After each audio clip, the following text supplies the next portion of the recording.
put on to us by NVC Whatcom. Some members of the administration is here. There's myself, there's Alan, Joshua as well. I'm Kara, and we are just in love with NVC. Tess just joined the group. And Tess as well. Did you say NVC? NVC, Nonviolent Communication. Oh, okay. And so we've just really fallen in love with this powerful tool. It's done amazing things for me in all of my relationships and my marriage, my friendships, all across the board. And so we brought NVC Whatcom together just to try and bring this more into the community. And the community is growing. So a couple things that we do. The fourth Tuesday of every month, actually, City Corner across the street at Rook and Robe, we do an NVC social event from 6 p.m. to 8 p.m. It's completely open to the public. Really great to just kind of meet some new people and play NVC games and talk and get to know each other. On September 22nd, Alan's going to be hosting a parenting workshop. It's going to be a day-long intensive workshop. I do have some extra flyers if anyone would like to take them. One little note is that the event is on a Saturday. It says Sunday on here, but it is actually the Saturday. The date is correct on there. And that'll be a day-long intensive workshop from 10 to 5. Sheets are there. Feel free to register. Cost is $35 in advance and $40 at the door. This is kind of a precursor to upcoming study groups. So in the study groups, the Marshall Rosenberg's book, Language of Love on Nonviolent Communication, is 14 chapters. We do a study group, a 14-week study group, where we go through each chapter of the book. It has a lovely companion workbook that gives us the structure to go through this. And next study groups are going to be starting in just a couple weeks. Joshua is going to be leading the beginner group, which is just more geared for first-timers. Really, any level is welcome, but that's going to be more for first-timers going through the material, review questions, open discussion. We are still working on a venue, so bear with us on that one. Myself, I'm going to be leading an all-levels group, and really, it's any level of participation is welcome. I'll just be adding a little bit more activities and going a little bit deeper into each chapter. So if anyone's interested in joining us for that, please talk to Joshua and myself afterwards tonight, and we'd love to get you to sign up. So I think that's all I got for our housekeeping. I'm going to hand this off to Alan. Thanks everybody for being here. Thank you. Thanks. So welcome everyone. My name is Alan Seid. I've been doing this work a long time. I took my first workshop with Marshall Rosenberg in 1995, and was part of the group that was bringing him to Seattle twice a year back then. So I've been doing this going on 23 years. I've been a certified trainer about 14 years, so there's a whole process that involves. And I work internationally. In fact, Tess and I are going to Brazil on Tuesday. I was invited to teach down there. Last year I was in Spain and Chile and Mexico. And it's really a set of tools. And there's it's very simple, and yet our old habits, our old patterns sometimes are tricky to shift. So who here has other people in their lives? Yeah. Who here has sometimes found that tricky or challenging? Yeah. Where relationships sometimes can be a real pain. But I want to get out of the sun. So I think what I'd like to do, just to kick us off, is I want to do a short reading, just to kind of set the space, and then I'd love to do just a quick intro, just your names and maybe a couple other things. I'll walk us through that. And welcome. One of the things I realized with a workshop like this is that you probably had to say no to like 100 other things in order to say yes to this. So I really honor that you're here. I think the 3 hours are going to go by really fast. That's usually what people report. So I guess a couple other housekeeping things before I jump into this. The bathroom's right there. It's the second door on the left. And one of the things about my workshops in general is I encourage you to take responsibility for making sure that your needs are met. So if you need to take a bathroom break and you don't want or need me to pause or anything, just do it. Just do your thing. Take care of yourself. If you would like a break, please ask for a break. Or if you think the group needs a break, speak up. Or, in particular, your need for learning. So if I mispronunciatify a word and you're like, what did he say? Please ask, because that's why you're here. So, I think it's going to go by pretty quickly, and I want to give us enough conceptual stuff, but I want to give you more tools and get us practicing so that you get the power of it more when you're actually implementing it. So this is a poem by Dorothy Hunt. It's called "Peace is This Moment Without Judgment." Do you think peace requires an end to war? Or tigers eating only vegetables? Does peace require an absence from your boss, your spouse, yourself? Do you think peace will come some other place than here? Some other time than now? In some other heart than yours? Peace is this moment without judgment. That is all. This moment in the heart space where everything that is welcome. Peace is this moment without thinking that it should be some other way, that you should feel some other thing, that your life should unfold according to your plans. Peace is this moment without judgment. This moment in the heart space where everything that is welcome.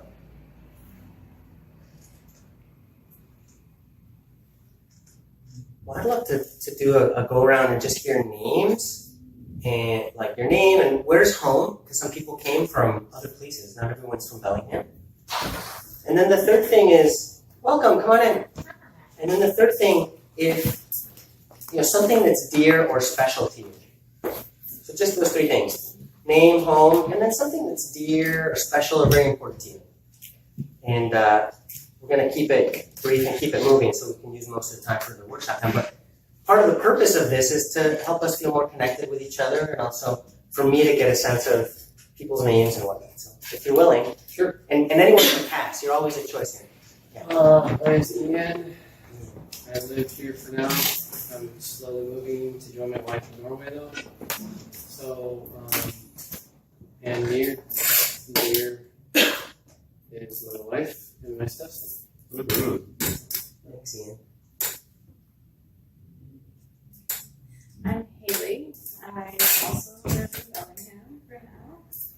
And things that are important to me, there's a lot, I guess, but right now I would say like movement and like in all of its forms, movement, kind of like in all of its forms, like dancing or fitness or yoga, kind of exploring that. Thanks, Haley. My name's Rosanna, and I live in Bellingham. Been here for a while.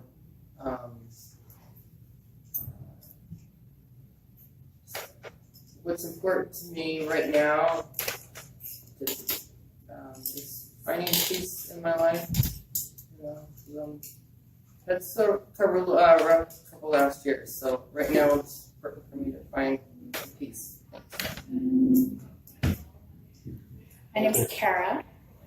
I am originally from Minnesota, but Bellingham has been my home for about 12 years. And my relationships are very, very dear to me. My name's Justin. I'm from Bellingham. I've lived here, same as her, about 12 years. And I'll second what she said, say the relationships, because that was already kind of popping in my head. Yeah. Great. My name's Joshua. I've been living in Bellingham for 4 years now, and I have a 5-month-old little girl, and so family is very important to me. Thanks. I'm Ashley. I just moved to Bellingham in January from, I guess, Portland. And something that's important to me is when you have like a connection with someone you don't even know, but you have like a human kind of passing a quick connection. Like, I'm Zachariah. I've called Bellingham home for about a year now. Something that's important to me is authenticity and not being not trying to be something contrary to what you are. I'm Katie, and I was born in Bellingham. Left for a while, came back to Bellingham. This is home for me.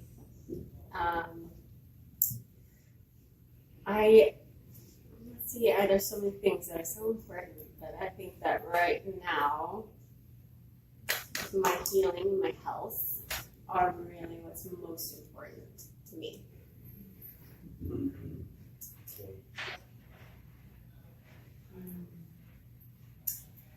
I'm Virginia Rose. Some people know this name. And I've been in Bellingham for about 5 years now. I'm just in the middle of moving out to Deming. And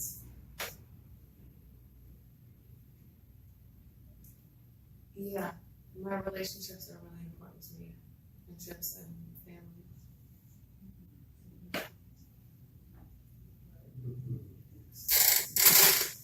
My name is Clay. I use they, them pronouns. Thank you.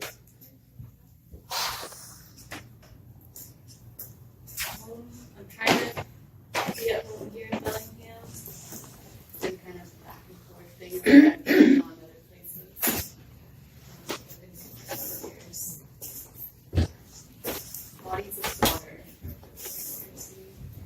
including my own, their health, my health. I'm Ethan. I'm from Custer, and something that's near and dear to me is the time I get to calm down after a long day. Relax. Okay. Lori Joe. Lived in Bellingham for 27 years. And I hammered my fingers today, so the throbbing of it seems to be the most important thing. I'm Randy. I've lived in Bellingham since 1973, and most important things to me are Lori Joe and hiking.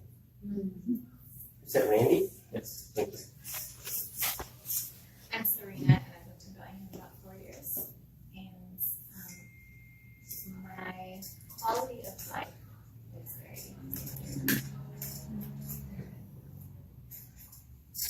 My name is Lisa. I've been here for 9 years. It's really important to me to learn NVC.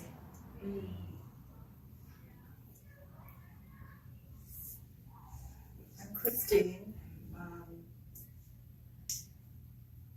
I'm of German parentage. Sprechen Sie Deutsch? It was my first language. My dad was in the German army in World War II, and he thought what saved his life on the Russian front was an army tank came to get him to take him to the rocket center to work with von Braun, and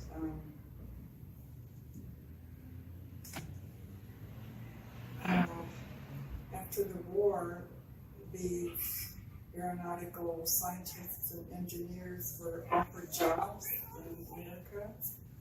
Some went to Russia and some went to the US because the space race between the US and the Russians was starting. Anyway, he had a really bad case of PTSD, and also my sister and I really excelling academically. Christine, I'm getting a little lost Okay, because I wanted to stay in the thing here. And so the question is like name, home, and something important or near and dear to you? On his part. Okay, got it. So tell me what's near and dear to you? in relation to that? What's near and dear to me is assertive communication without violence. Yes. Super. All right. Thank you, Christine. Hey everyone, I'm Tamar. I'm from New York City originally, and I've been living in the Northwest for 12 years and Bellingham for 6 years. Near and dear. I have a 3.5-year-old daughter and a 4-month-old little son. And it's been really, really a special experience getting to know this new little person who's in our family and in our life, and just seeing like the preconceived ideas that I had about who he would be based on my experience with my daughter, and getting to throw all those away as I get to know him as his own little person. So I guess, yeah, family, community, really getting to know people as who they are and not as who I think they are or want them to be. My name is Tess, and I moved here from Northern Idaho last month. And something that's near and dear to me, two things: relationships and being outside. My name's Alan. I live in Kendall, Washington. And one thing that's near and dear to me is being of service. So for those of you who came in after the circle had started, one thing that I mentioned is you're always a choice that you can choose to pass. And we'd love to hear your name, where's home, and something that's important to you or dear to your heart. So if you want, we'd love to welcome you and hear your name. My name is Sean. I live in Linden, Washington. Something near and dear to me would be relationships and communication. My name is Rachel. I've been here 8 or 9 years, and I would say my children and learning is near and dear to me. Thank you. My name is Jeff, and I've been here most of the time since '73 also. My children are the most important thing, and having autism, communication and misunderstanding is really important. Just trying to navigate my way through things. So I've often been taken advantage of that and been confused. So that's what's really dear to me, I guess. Thank you.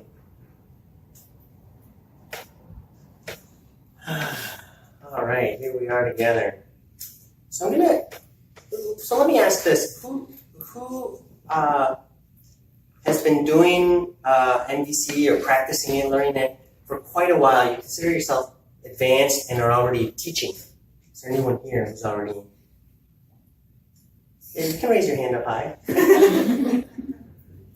Anyone else? Who considers themselves? This is all subjective, right? Self-selecting. So, in this particular process, nonviolent communication, created by Dr. Marshall Rosenberg, who considers themselves maybe like intermediate? I really want to see hands. I'm trying to get a sense of the group. Cool. Thank you. What about beginner? You've been doing it for a little bit, but you consider yourself a beginner. And the last option is brand new. Who's brand new, but you haven't really been working on it, but you can, in this particular process, consider yourself brand new. Okay, great. Cool. So we've got a range here. That's fun. So I want to talk a little bit. I'll tell you what the flight plan is for the class. I want to go over the name, nonviolent communication, because I find it problematic. I have a little bit of an issue with the name. So I want to talk about the name, tell you a little bit about the history of it, where it comes from. I don't want to spend a lot of time there, but just touch on it. I want to describe the purpose of it. Like what is it for? And then I want to talk a little bit about the opposite of nonviolent communication. Some of us grew up in households where people were very skilled at violent non-communication. And So what is this? What is the language that separates us, that creates disconnection, and that generates violence in the world? And then I have a little exercise, and then I wanna actually show you the model, show you the tools and the skillful means that we use in NVC, and then I want to get us practicing. I want to actually give you an exercise that you can work on, and that'll probably take us through the end of the evening. So that's my plan right now. Typically, I come into a workshop with a menu sitting right here in the back of my mind with like 100 options. So the whole workshop could turn on a dime, and we could do something really focused. It could be a role play with somebody up here. It could be different kinds of things. So really things could shift. And that's the way I like to run it, because I like to stay with what's alive. I don't like to do like a scripted, canned presentation. That's just not how I do it. Any questions so far? Okay, well, the name Nonviolent Communication started because Marshall, and I call him Marshall, I worked with him a little closely, but Dr. Rosenberg, he wanted to align himself with Gandhi's social movement of nonviolence. Is there anyone here who's willing to admit, like, I don't really know what Gandhi's nonviolence thing was about? Anybody? Sorta, maybe, kinda? Because I work sometimes in high schools, and a lot of people raise their hand, and those are the brave ones who are willing to admit it. Probably a lot of people here know Gandhi's remarkable achievement was kicking out a colonial power and invading power and getting them to leave his country without a war. And that had never been done before. That was a remarkable achievement for its time. There have been a lot of critiques of Gandhiism as a social movement after that. I'm not going to get into that. I'm not a Gandhian scholar, and it's not my thing. But that's what Marshall was trying to do, was align himself with this movement of nonviolence. And it was an amazing social change movement. The issue is that I'm starting to fight a little bit of a cold, so if I lose my voice, I apologize. I don't think I will. In Hindi, in Gandhi's time, they had words for what they meant. They had no direct translation into English. So the word satyagraha means the soul truth or soul force or the power of the truth. And the other word, ahimsa, is sort of like, I'm not your enemy. Like harmlessness toward all beings. It's a little bit like the Buddhist concept of loving kindness. So we took these two concepts of the power of the truth and loving kindness, and in English we translated it into nonviolence. Part of the problem I have with it is it doesn't tell people what it is. It tells people what it's not. And it can be confusing. So we have other names for it too. Compassionate communication, empowered communication, life-connected, life-serving communication. It's a little long, but I like the descriptiveness of it because it's about being connected with the life in me. What's alive in me in this moment? And moving from there. I went to school where obedience to authority was more important than the content of what they were actually teaching. We had to sit in rows and raise your hand when you go to the bathroom, and it was really about something we needed 200 years ago, which was more compliant workers for factories. And that's how the public education system was created. I went through this kind of education and was taught to be very obedient. But people who are connected to what's alive in them and can move from there don't make good slaves or good robots. So that's why I also like the term empowered communication. It also has a couple other names. We also call it giraffe language. Why giraffe? It's so weird. We have these metaphors in NVC. NVC is another name for it.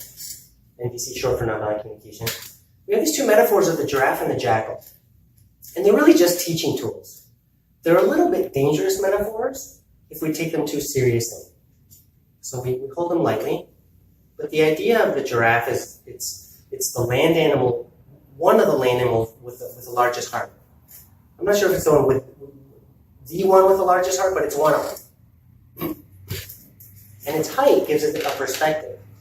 You mean literal? Literally, it has physically has such a large heart because think about pumping blood up that tall neck, and yeah, literally has a very large heart.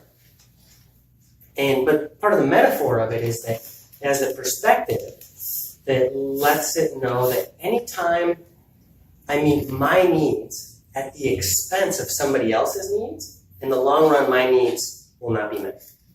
Anytime I create a win-lose situation, in the long run, I also lose. Because we're interconnected, interdependent, interrelated. For me, karma is not an esoteric term. For me, karma is just the law of cause and effect. You reap what you sow, right? There's that expression in the culture. The CIA has a name for it. They call it blowback. This idea of, if I plant an apple tree, I'm not going to get kumquats from it. It just doesn't work that way. So you do reap what you sow. And when I create a win-lose situation, in the long run, I will also have a situation where my needs are met. So what we're shooting for, our aim in nonviolent communication, is a true win-win. Is it possible for my needs to be met and for your needs to be met without it having to be a win-lose? So a true win-win. We both felt like we are coming out winning. It's different from compromise. What do you think of when you hear the word compromise? Loss. Yeah, loss. Sacrifice. Sacrifice. Yeah, you sacrifice something, I sacrifice something. We meet in the middle. You hear it in the political conversation that people compromise or they fail to compromise. You hear it with children, like, why don't you compromise about that toy or whatever? In NVC, if compromise is as far as you can get, great, but that's not what we're aiming for. We're aiming for true win-win. I facilitate, I work as a professional mediator, and I work with couples and families, and I've facilitated win-wins dozens of times, and in my personal life too. So I know it's possible, and today we're going to look at the nitty-gritties of how that happens and how to do that. One of the things that I have happening on the internet is I've branded some of my courses, my nonviolent communication courses, black belt communication skills. And that throws people off a little bit, which might be a good thing. But black belt has the connotation of mastery. It's also a tip of the hat to Aikido, which is a martial art of peace. And I'm not going to get you to black belt tonight, but we'll get as far as we can in the time we have. The other metaphor, the metaphor of the jackal, is, and again, it's the metaphor, and these are human projections. It's not about the real animals in nature. But the metaphor is that the jackal is low to the ground and only caring about their own needs and not other people's needs. So just me, and I'm not really connecting with others. Did I see a hand up over here earlier? I might have seen a hand. Okay. So that's a little bit about the name. So you'll hear me interchangeably say NVC or nonviolent communication or compassionate communication. I'll use these interchangeably. But that's where the name comes from, was Gandhi's social movement. Where the process originated was Marshall he had a PhD in clinical psychology. And at a certain point, he was studying with Carl Rogers, a famous psychologist.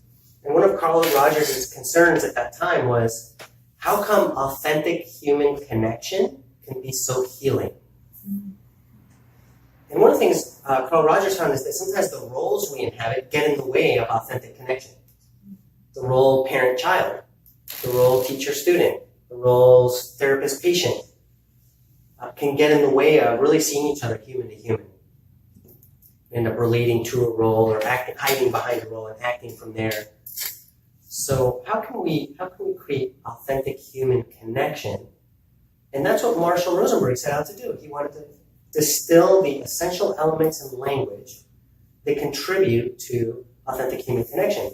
And one of the things you find is that when the quality of connection is high, we love contributing to one another's well-being spontaneously. So now we're getting into the purpose of NVC. The purpose is how to create the quality of connection out of which people spontaneously enjoy contributing to one another's well-being. Marshall traveled the world for 45 years or so, training people in mediating conflicts.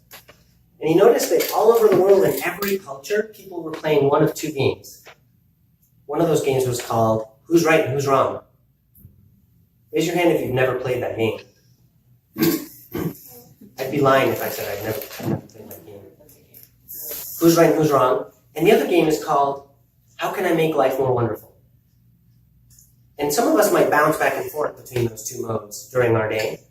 But all over the world, people, there's two different mindsets, two different ways of approaching relationships and interactions.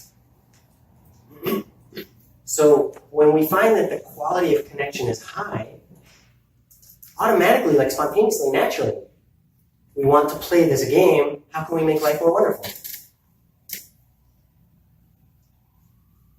I want to harp on this quality of connection piece a little bit. Do you have anything you want to add? No, at this point. Okay, just feel free, yeah. So, who here has ever had a dinner guest and that dinner guest really enjoyed what you made for them? Anybody ever had that experience? Well, if you haven't, you can imagine it. Now, that dinner guest really enjoyed what you made for them. How did that feel to you? I see smiles. What's that? So good. So good. It's really fulfilling, isn't it? You Relief. relief? Yeah, relief. Yeah. Now imagine, but there's that natural joy of giving, right? You chose to make dinner. Sometimes when I work in other contexts, I ask, for example, high school students, think of a time that you had a friend in need and you helped them out willingly and they really appreciated it. So same situation. Imagine that dinner guest threatens you for the food. Where does that natural joy of giving go? It dies, it wilts. Yeah, it goes away. Or if your dinner guest tries to guilt trip you into feeding them. What happens to that natural joy of giving? Yeah. If you really cared about me, you'd make me dinner tonight. Yeah. So how do we create this high quality of connection? And out of that, we're going to naturally want to play this game. How can we make life more wonderful? So think about when you felt really disconnected from somebody, when the quality of connection is low. Think about someone in your life or a time in your life with someone when the quality of connection is really low. It's like the tiniest thing this person does is irritating. You know what I'm saying? Just the way they walk, the way they breathe, it's so annoying. When the quality of connection is low, it's hard to easily jump into that game of how can I make life more wonderful. But flipping back to the quality of connection is really high, got a really high quality of connection with someone, and that person accidentally dents your car, what's your response? Yeah. Yeah, you're suddenly like the most understanding person on the planet. So when the quality of connection is high, we more easily and more quickly prevent misunderstandings and conflicts. And when they do happen, we more easily and quickly resolve them, misunderstandings and conflicts. So that's essentially the purpose. How do we create the quality of connection out of which spontaneously we're just going to enjoy each other more and prevent and resolve conflicts when they come up and make life more wonderful? That's an expression of Marshall, by the way, making life more wonderful. That's what I got. So any communication process has at least two parts, speaking and listening. On the speaking side, what NVC is about is how do I speak my truth? How do I share my perspective in a way that's most likely to be received with understanding or compassion? And how do I speak my truth in a way that's most likely to result in my own needs being met, in a way that's in harmony with others' needs? On the listening side, how can I be receiving, how can I be in the face of blame, judgment, criticism, a verbal attack, and not hear blame, judgment, criticism, or a verbal attack, but actually be able to tune into what might be important to this other person at the level of their values or their needs, It's one of the reasons I started off asking you what's something that's important or dear to you. Is I wanted to start to generate needs consciousness, and by needs I don't mean something that's lacking. It's something that's central in nonviolent communication is universal human needs. And I'll talk about it a little bit more. The conditions necessary for life to thrive in any human being. You can think of them as core human motivators. So, how can I stand in the face of a really difficult to hear message, and instead of hearing the judgment, for example, of me, I'm able to tune into what might their needs or values be. And then I'm less defensive, I'm standing in a more compassionate place, and I'm much more likely to diffuse a potential conflict at that point.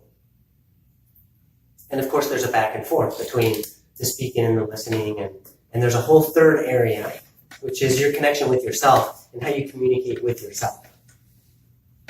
In more advanced workshops, we work with some of those inner judgments because they tend to be the hardest to tame. So I want to give people tools working with judgments from the outside.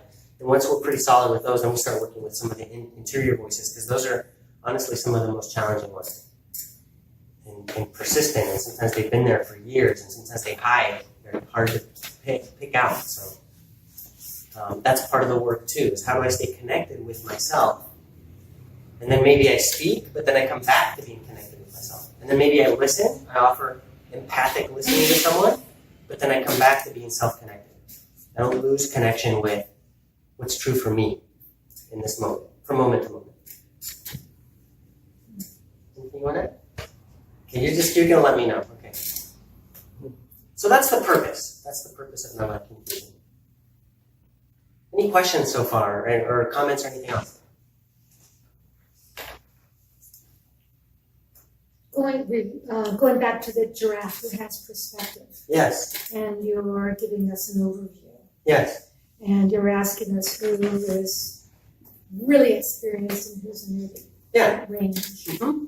Could you just give us kind of an overview as if we were in school, beginning at first grade, and you want to go for your doctorate? You know where you're going to go and what the pathway is and what the gates are. Because I'm really curious about how what seems to me a really difficult thing to learn, this kind of communication, and it seems to be referenced. The difficulty seems to be referenced in the way you ask us to identify what we know about it, or how practice we are with it. And I'm curious about an overview. What can I expect so I can get to that level I would like to get to? Well, I just described it, actually. When I described the purpose.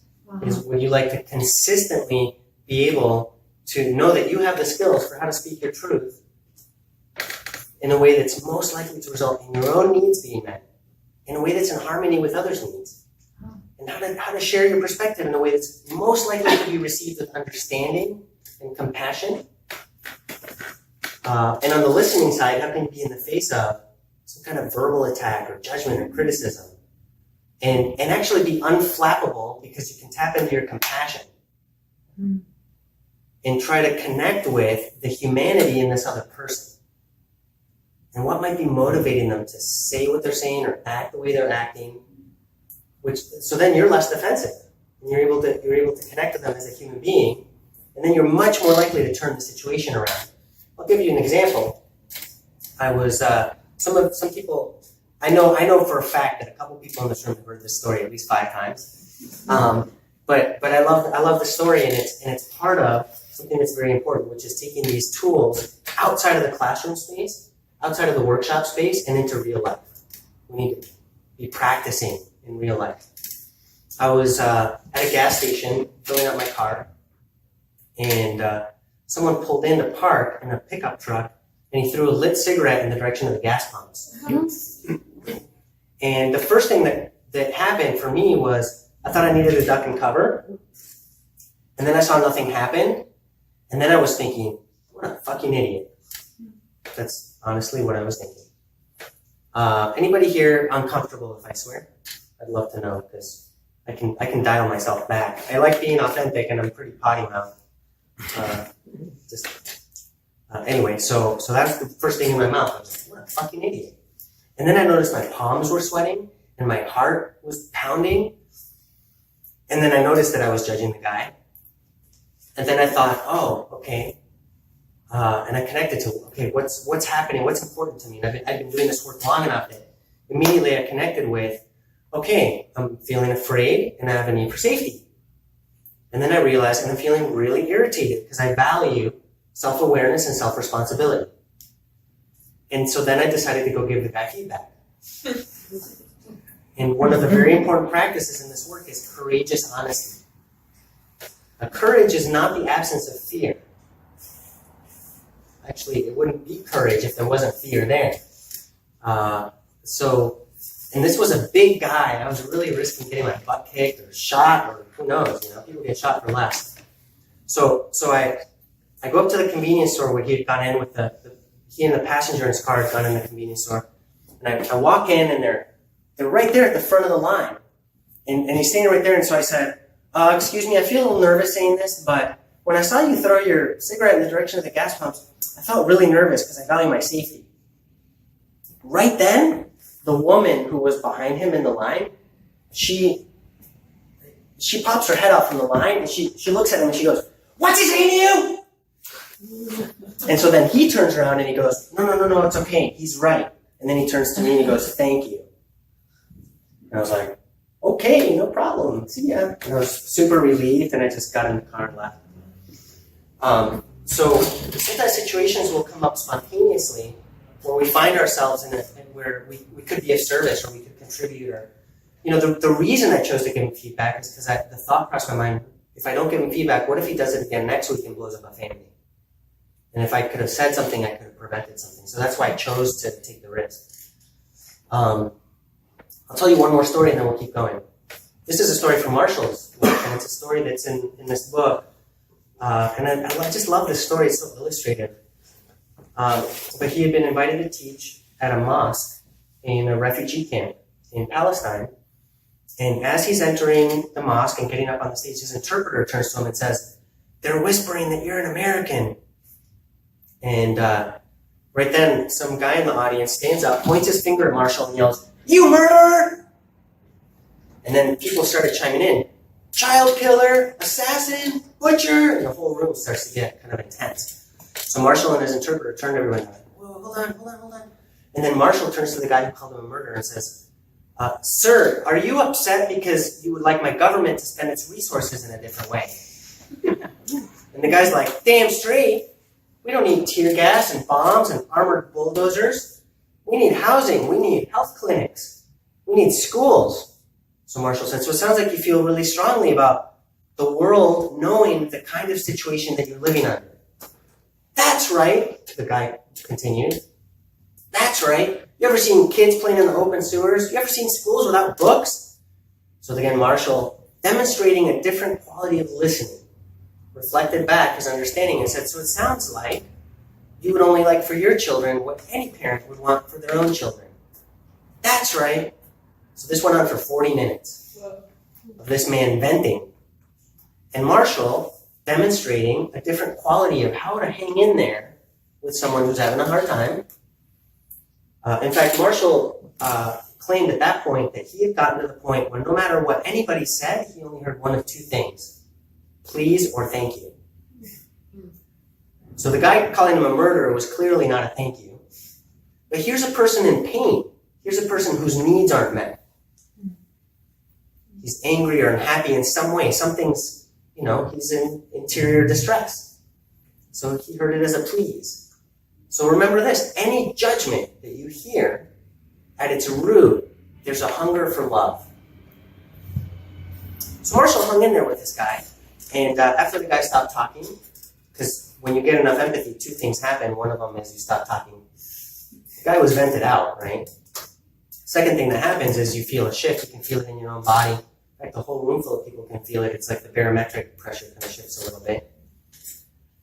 And so after the guy was done, then Marshall came back with his honesty. And he said, "Well, sir, I'm feeling rather frustrated right now because I was invited to teach something here. So would you be willing to grant me the remainder of our time together for me to continue with my presentation. And the guy was like, yeah, go ahead. So Marshall continued with his presentation. And at the end of the presentation, the same guy who had called him a murderer came up to Marshall and invited him to have Ramadan dinner with his family. So it's these skills of the empathic listening and the clear, direct, and compassionate honesty, and staying connected to yourself. Those are 3 toolboxes within this. So those are some stories and some ideas of kind of, but really, I would rather that we don't think of it as an endpoint. For example, I've been doing this work 20-something years. I started young. I'm almost 50, actually. 47. And, I've taught it 7 and 9-day intensives internationally, and I'm constantly learning. And I learn so much from my colleagues. I'm still learning. So, and that blows me away. I thought I would have had it down by now. But maybe I'm just a slow learner. No, there's really quite a lot to it. So, but the important thing is, one thing to remember is that the only thing that's harder than doing it would be not doing it. So one metaphor that I'll share with you now, coming out of this story of Marshall's, is the metaphor of the tube of communication. So imagine that Tess and I are having a conversation, and there's a tube between us, like a poster tube or a clear plastic tube, and she wants to get her message across. So she's pushing her scarf through the tube to get her message across. But then I want to get heard too, so I'm pushing my scarf on this end of the tube. So what happens to the tube? It's clogged. Yeah. And neither one of us is getting what we want, which is to get heard. And it's frustrating, and a lot of conflicts start that way. So one of the insights from NVC that I have is the other person is more likely to hear you out if they feel heard first. So what I can do is I can take my scarf out of the tube and just put it here on the shelf. I'm not denying my truth. I'm not suppressing my truth. I'm just setting it to the side for the moment to let her scarves come through, and then I can confirm. Green scarf? She can yes. Okay. Red scarf? No. Orange. Yeah. Okay. Cool. So now the tube's clear. Now would be the time that I can grab my scarf and pass it through. So that's what Marshall did. Is he hung in there, and there was 40 minutes worth of scarves from this other guy until the tube was clear again, and then he shared his honesty. I feel frustrated. I was invited to teach something. Do you mind if we keep going? So that can be a really useful metaphor in conversations. If you're noticing the conversation is getting stuck, check to see whether both people are wanting to get heard at the same time. As long as one of the two can shift into listening mode, then the conversation can continue. If you can't, then the thing to do is to call a timeout. I've done this so many times. And go and find a safe place to vent. Get an empathy buddy. I would call Joshua. Tess, bitch, you wouldn't receive my scarf. Like that. And then I calm down. He might ask me some questions so I get more connected with my needs. Like, sounds like you really wanted some understanding. Yeah, man. Now I'm calmer. I'm more connected to what's important to me. The emotional charge is less. And I can come to Tess and be like, I can listen now. So community of support is one of the important pieces in this work if we want to progress. Doing it the Lone Ranger style, I haven't seen that work very well.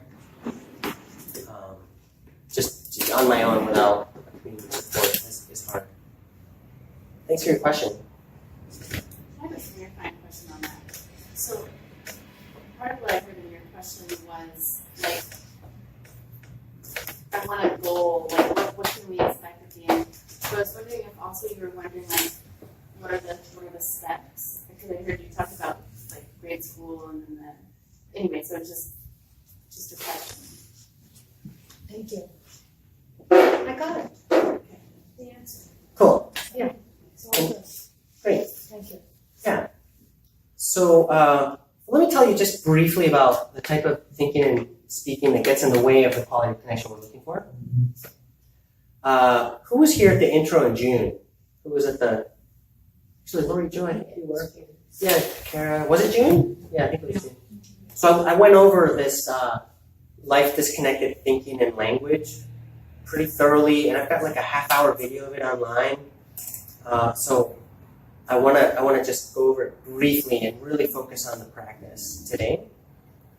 But essentially, the type of thinking and speaking that gets in the way of the quality of connection we're looking for has to do with, for example, judging and criticizing other people, or diagnosing them. And I'm not talking about valid medical diagnosis. I'm talking about thinking I know what's going on inside the other person. Like Roseanne, the other day when you yelled at me for no reason whatsoever, where's the diagnosis? Yeah, I have a story that she had no reason, and I'm believing my story. So I'm diagnosing what was happening inside of her, and that might be totally different from what was actually happening. Clearly, she had a reason. If you knew me, she had a reason to yell at me. So, just an example. Any language that implies that we don't have choice, so avoiding responsibility, justifying reward and punishment, and that some people are good and some people are bad, and therefore they deserve to be punished. Welcome. So, and I'll share one piece in a little more depth, which has to do with the energy with which we do things for each other. And I'm gonna call these jackal motivations. I want to spell this out because it can be so valuable. So jackal, you can translate that word. This is my linguistic shortcut for life disconnected and life alienated. Motivation.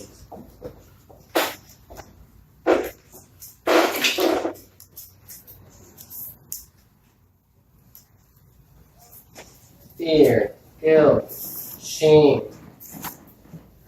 duty and obligation. To get a reward, something extrinsic, not connected to my needs. To avoid punishment, or out of shoulds, or have-tos. I taught my kids about this SH word pretty early on. And I encourage you to not shit on yourself more than you absolutely have to. Anytime that you do anything for me, motivated by one of these energies, let's call them, in the long term, it's probably going to create some kind of resentment. Or if somebody's trying to motivate you constantly out of fear, guilt, in the long run, probably that person's needs aren't going to matter to you as much. So the insight here, if you get one thing out of this whole workshop, this might be it, this next piece. The energy with which we do anything for each other is just as important as the action itself.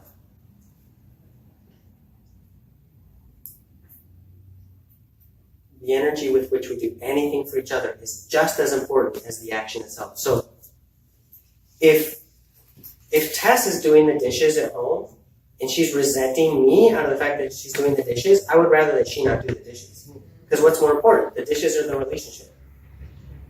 If I'm vacuuming and resenting Tess out of the fact that I'm vacuuming, I can guarantee you that she would prefer that I not vacuum, because what's more important, the vacuuming or the relationship? The difference is if I'm doing the dishes out of this, man, I have to, and if I don't do it, nobody else will, and I don't have a choice, and then I'm resenting the task, and I'm possibly resenting other people.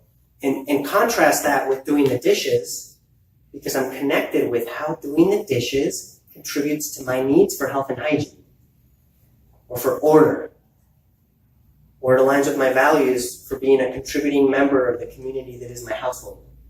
That's a very different energy with which to do the dishes. So I might pause from doing the dishes until I can connect with how it actually serves life to do the dishes. So in the past bunch of years, I've gone to bed super happy that the kitchen was a disaster area, because I knew nobody was going to resent me over a clean kitchen. So anyway, this is one of the pieces of the thinking and language that gets in the way of the quality of connection that we're looking for. questions so far? Yes. So I can think of a situation like I value the needs of others, so I should be mindful of them. Now that seems like a good should, but I wonder if you could clarify more what this should means.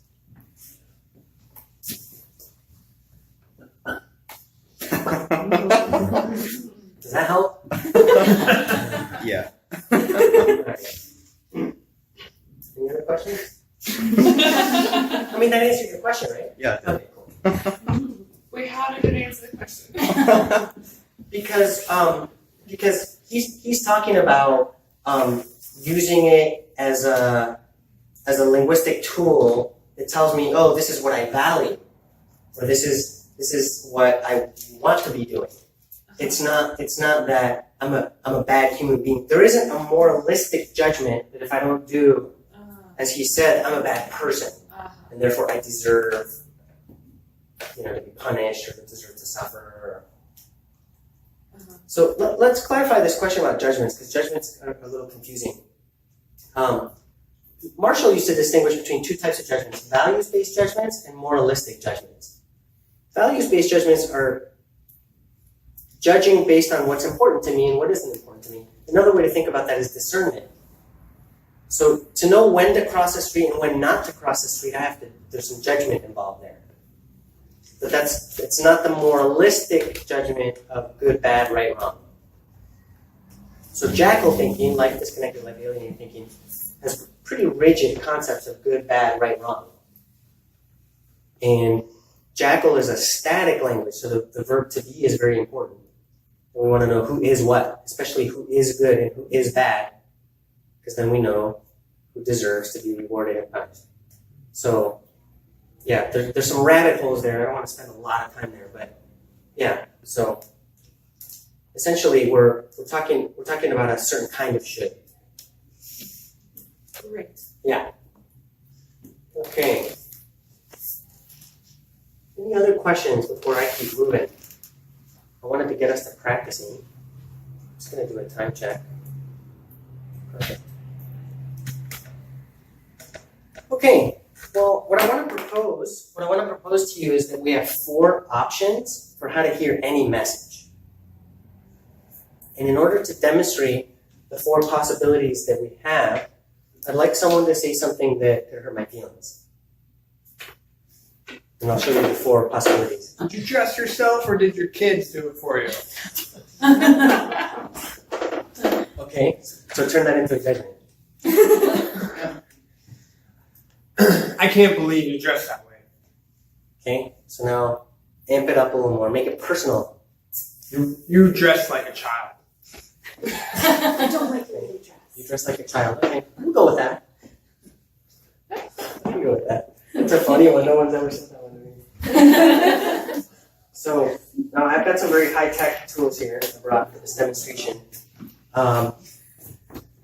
This is a metaphor for the jackal thinking and speaking. This is that consciousness that avoids responsibility and blames others and justifies reward and punishment and criticizes, all that. This is that jackal consciousness. So again, it's just a metaphor to represent that.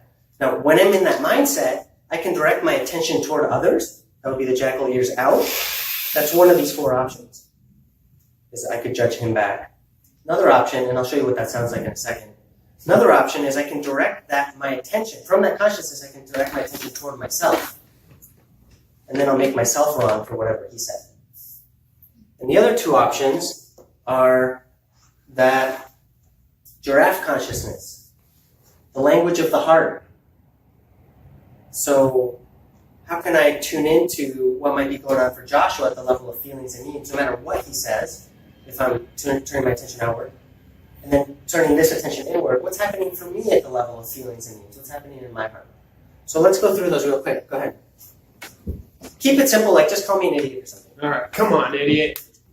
So you know who the idiot is. You're the idiot. I don't see you having the guts to get up here and teach a workshop in front of other people, so I'll just judge him back, right? We all know that one.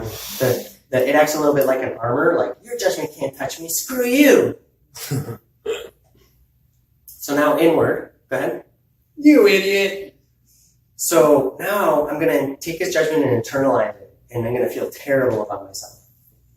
So clearly I'm probably an idiot. I mean, if he said it, and especially some of us, people have been using like calling us things over our life, and then we internalize those. So, when a judgment from outside and a judgment that I have with myself line up, that's really excruciating. So, so that would be the jackal ears in. Is now I feel some form of shame or guilt or depression. With these ears out, I'm guaranteed to experience some form of anger or rage or something like that. So now let's go to the third option. We'll go with the giraffe consciousness with the ears turning inward. So now, go ahead. You idiot. Is it because of how I dress? So with the giraffe ears in, I'm gonna try to connect with what's going on for me at the level of my feelings and my needs. So in this case, it might be maybe I have some sadness because I have a need around acceptance and friendship. Notice how different that is from judging him or judging myself. It's just, I value acceptance and friendship, and what's coming up is sadness. It's really different than judging him back or judging myself. Or maybe in this moment, what's coming up for me is irritation because I have a need for understanding. I want to be seen differently. Again, I'm not judging him or judging myself. It's just I have a need for understanding and feeling some irritation. So now the fourth option, okay? You idiot. So now I get to tune into what's going on in his heart. It could be any number of things. So, maybe he has frustration because he has a need for connection. Could be. I don't know. I'm not trying to diagnose him. I'm trying to tune in empathically. What might be going on? I can check it out with him later. But again, it takes me out of this game of right, wrong, and you shouldn't talk to me that way. But instead it's like, I wonder where that's coming from. I wonder if,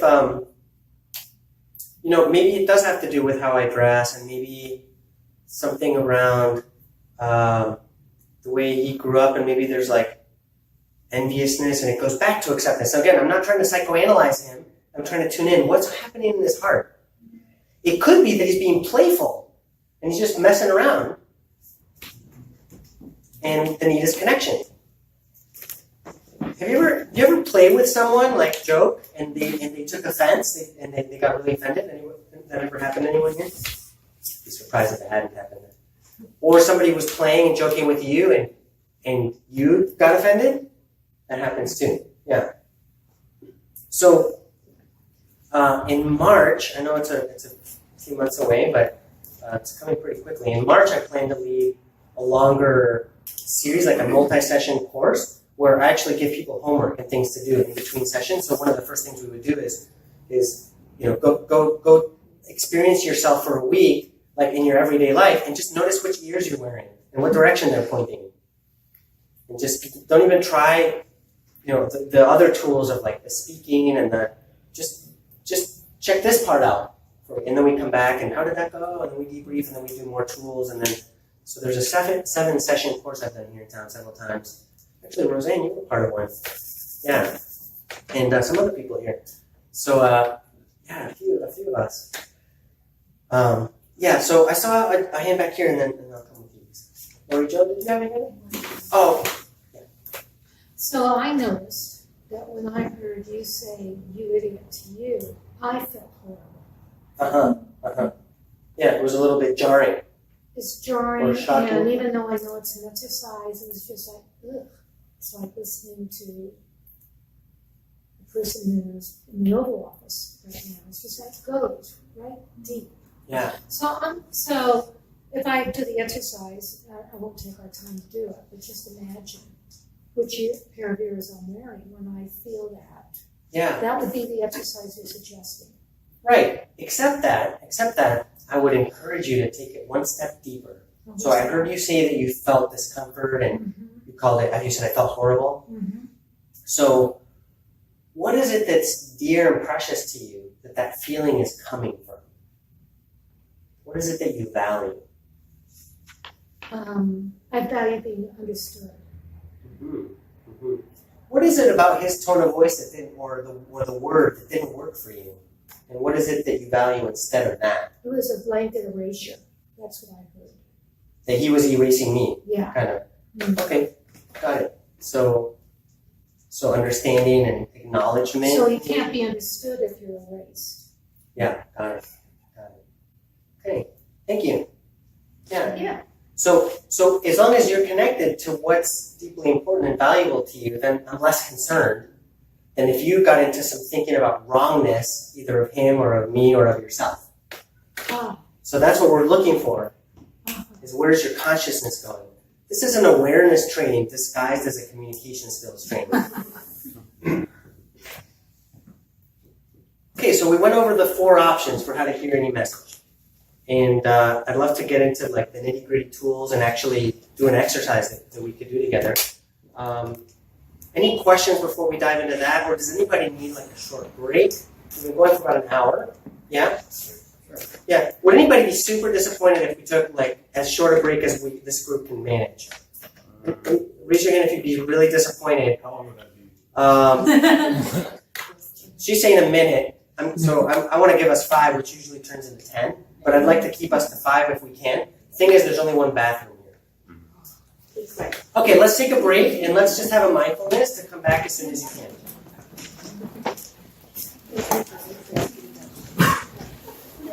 Still waiting for the restroom? Almost done with my break. Like a lot of people's houses or neighbor can't do anything about that, but me as a real estate Hey. Wow. This group is, I think, more efficient than any other. Just the efficient break in my so many years of doing this. So this is the NVC model. There's 2 parts. Honesty, empathy, also known as speaking and listening, also known as giving and receiving. And then you see we call them honesty and empathy. And under each of these tabs, there are 4 components or 4 elements. Observation, feeling, need. We talked about universal human needs a little bit. And request.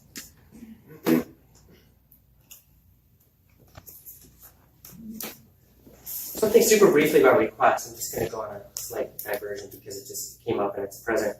I grew up in a very loving, a very confused household, and there was a lot of confusion about how to motivate each other.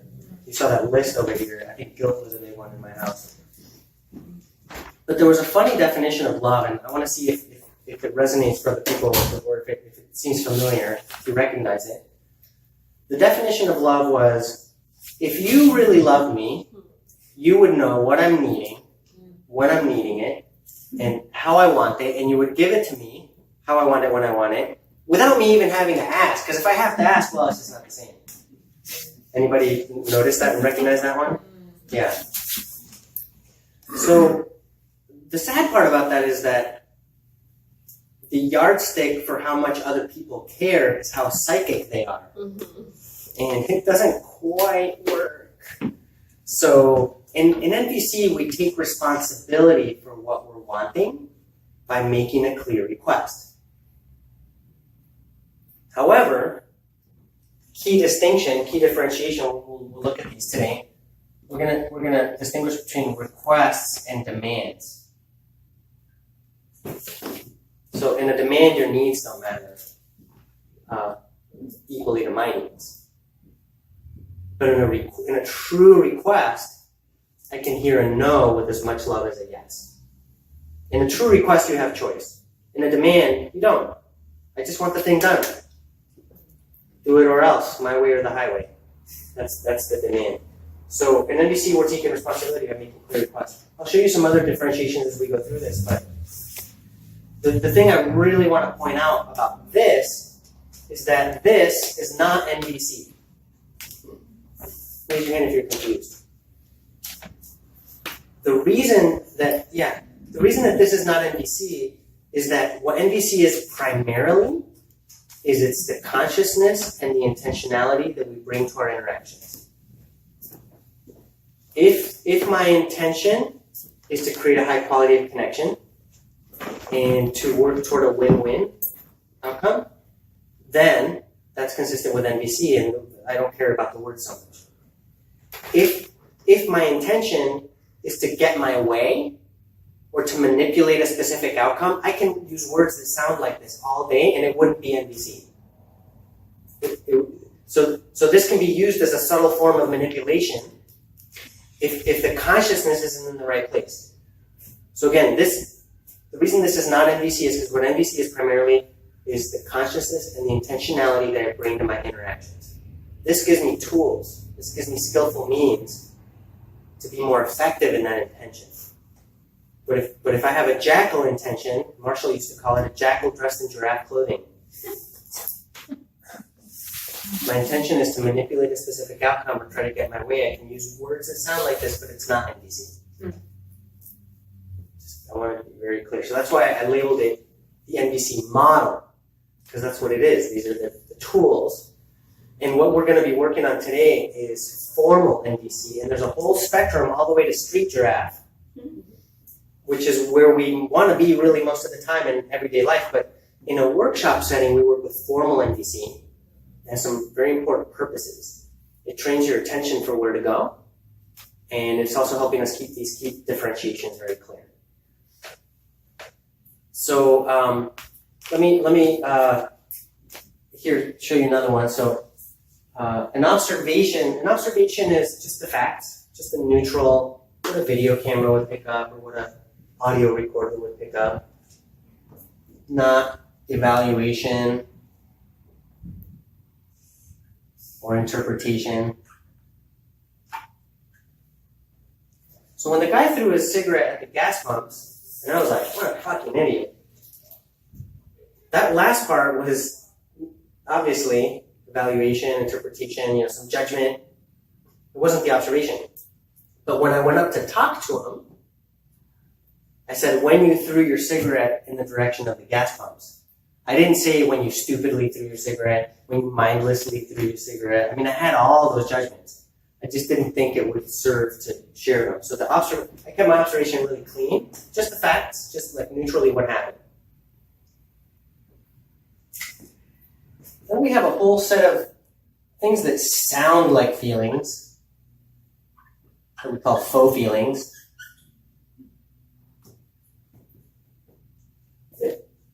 It's a type of language that sounds like feeling, like an expression of feeling, but it's not, and it can get in the way of the quality of connection.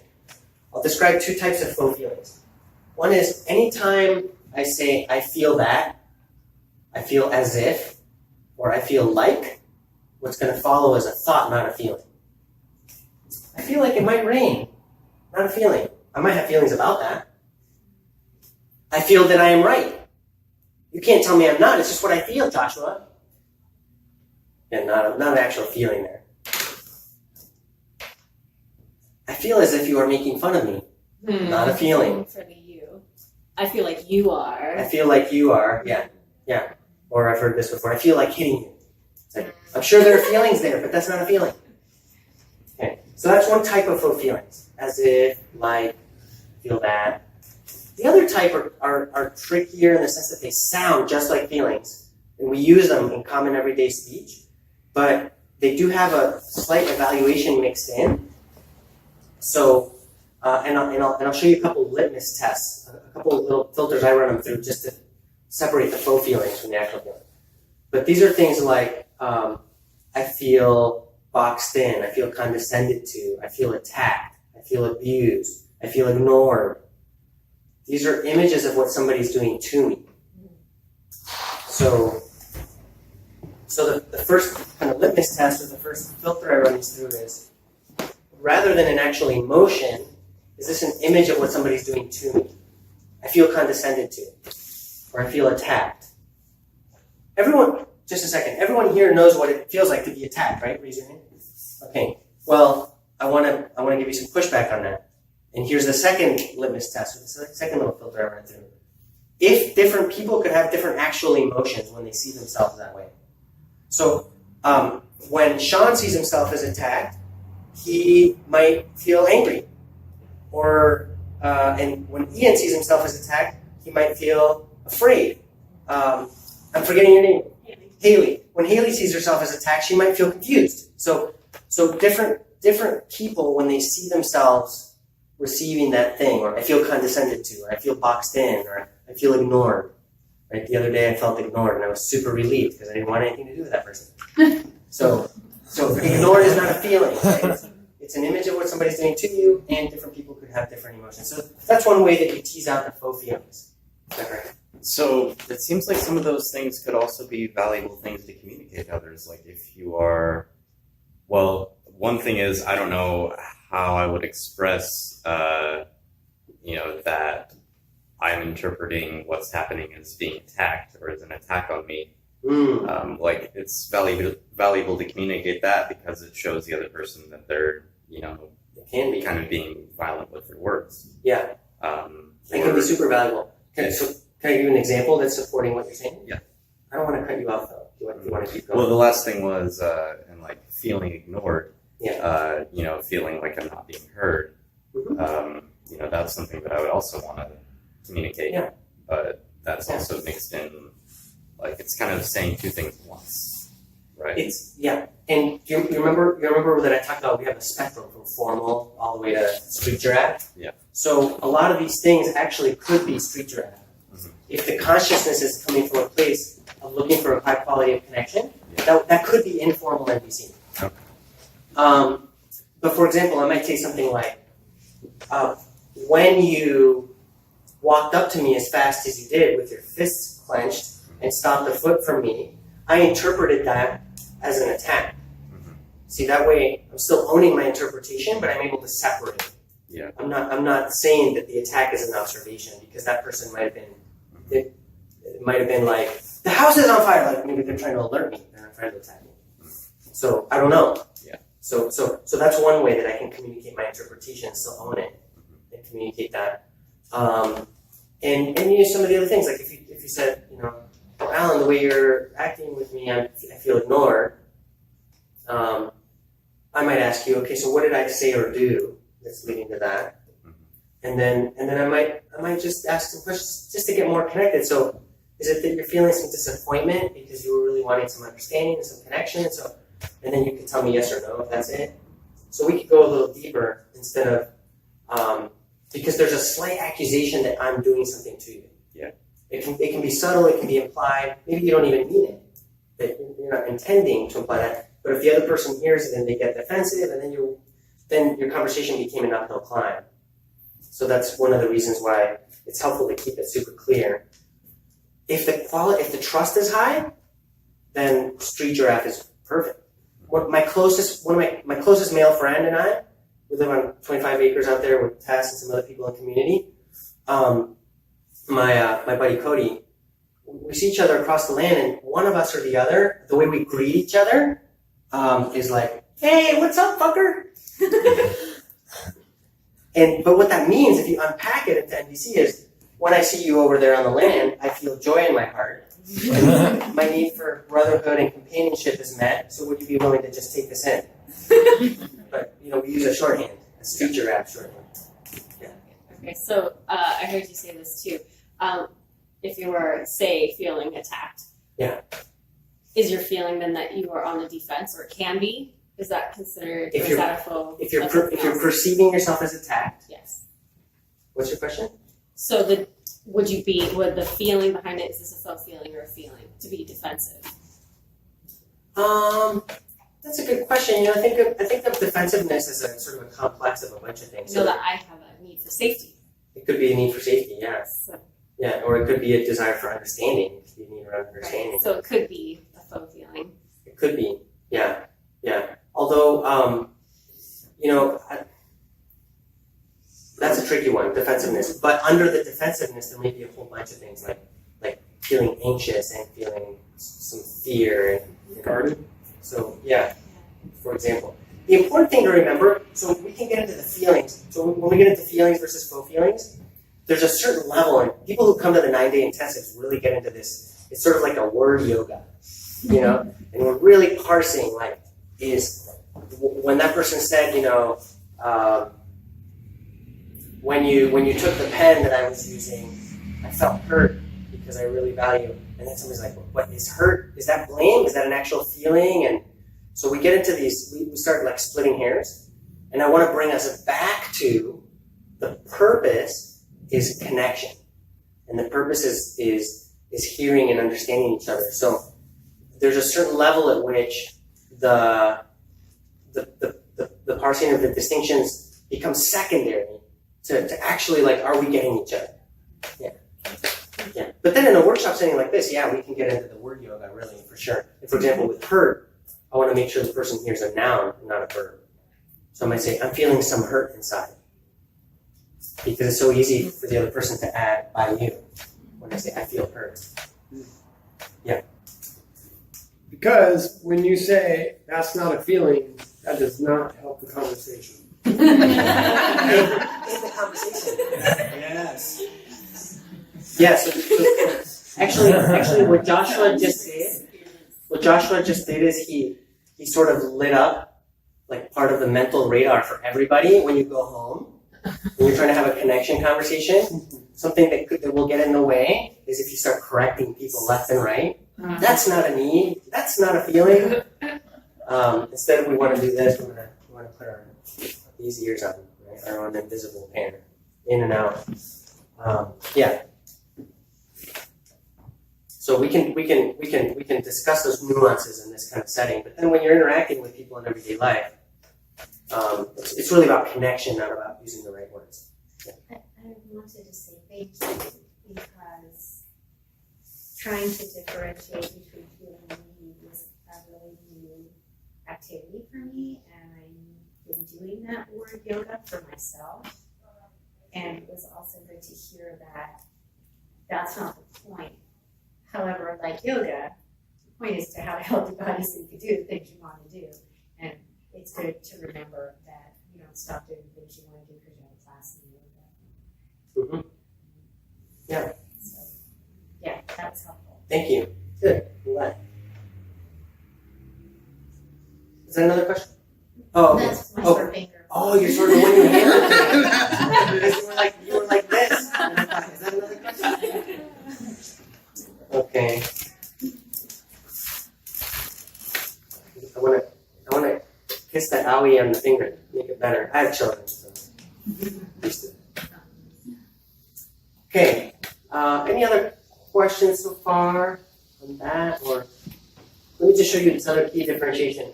Really, really crucial between needs and strategies.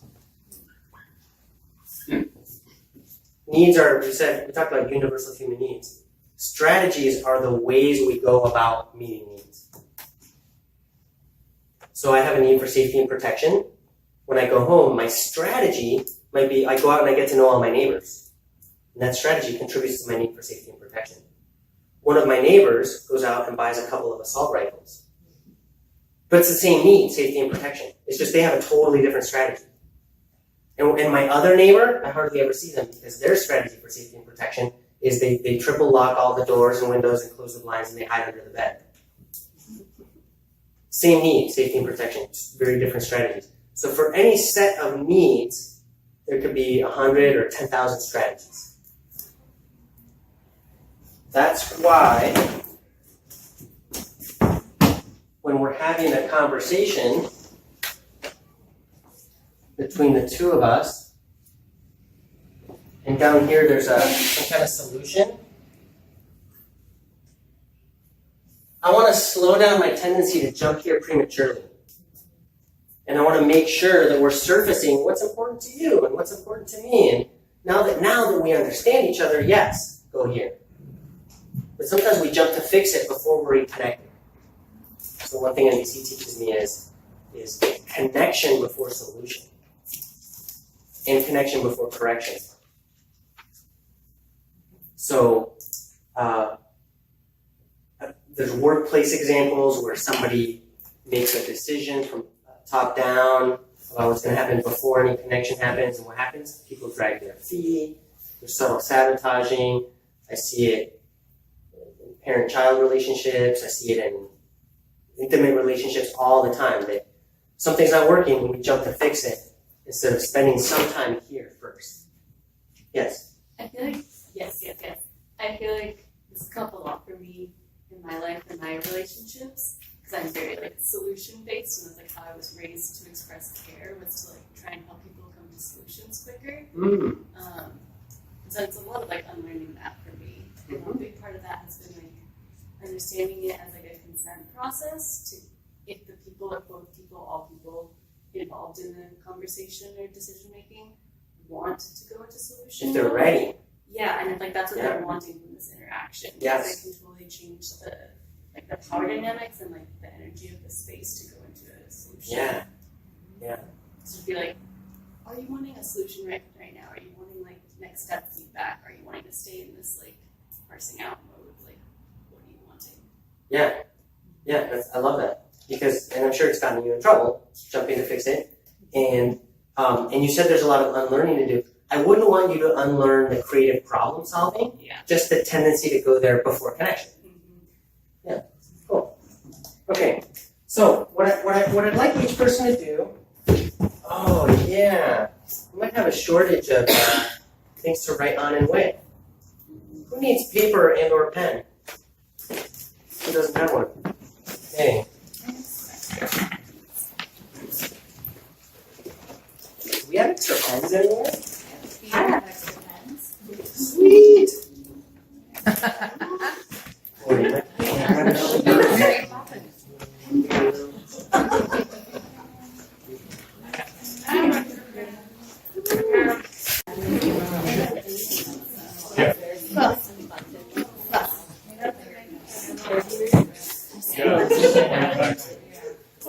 So while we're passing pens and paper around, think of someone in your life who's a royal pain in your butt. Personally now? Someone in your life. It could be a long-term relationship in your life, someone in your family, or it could be just a difficult interaction that happened.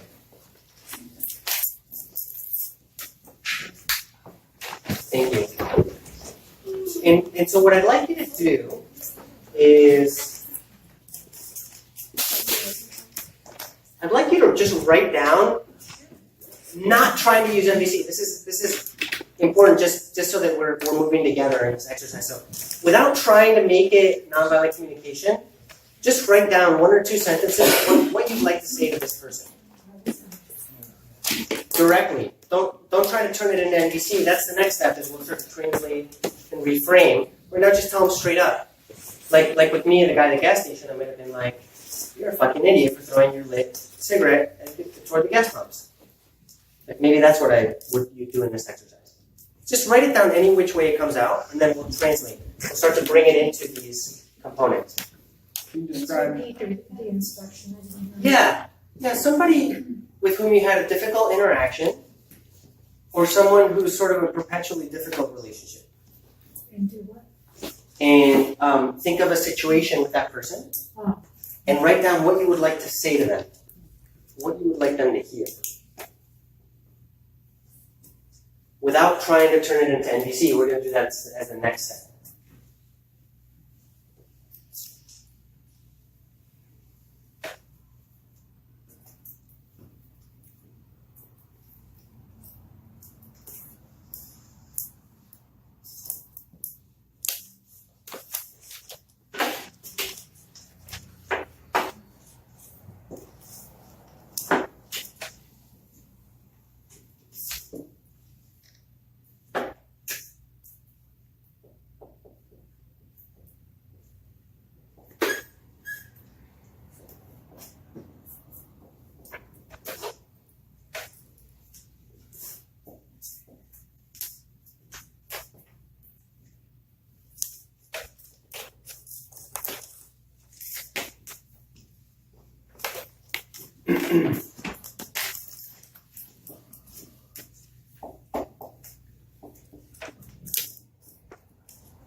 So here's what formal NVC sounds like. And it's, again, it's a really useful tool to learn some key differentiations, to train our attention for where to go. It's not necessarily how I would speak to people in everyday life. You want to then take this and be able to be more everyday speak about it, more informal about it. But sometimes, so here are the four components: observation, feeling, need, request. Sometimes, if the conversation is high stakes or really sensitive or charged, I'll get a little bit more formal just to keep it really clear. When you threw your cigarette in the direction of the gas pumps, I felt really nervous because I value safety. And here it says because I have a need for. So if I say because I value, it's just slightly less formal. That's all. It's more everyday speak. So would you be willing to, and then a clear request. So go ahead and take what you wanted to say to this other person and see if you can identify exactly what the other person said or did. That's the observation. What did the other person say or do? And then how do you feel about it? And because of what is it that's dear and precious to you? What's the need? And then what would you like this other person to say or do in response? See if you can take what you wanted to say to them and unpack it into the four components of the model.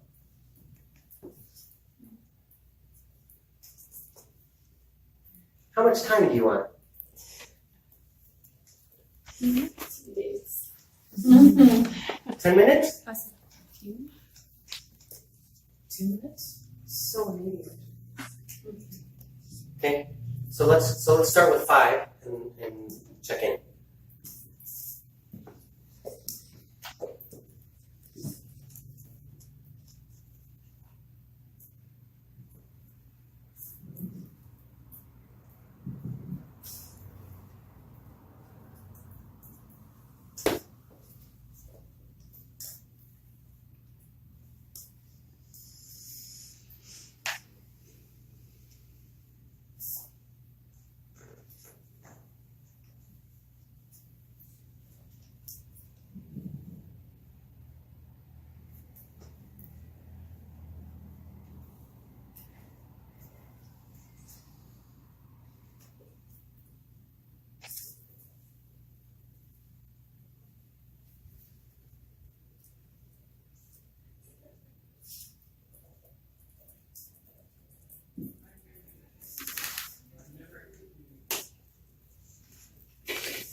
Raise your hand if you're done.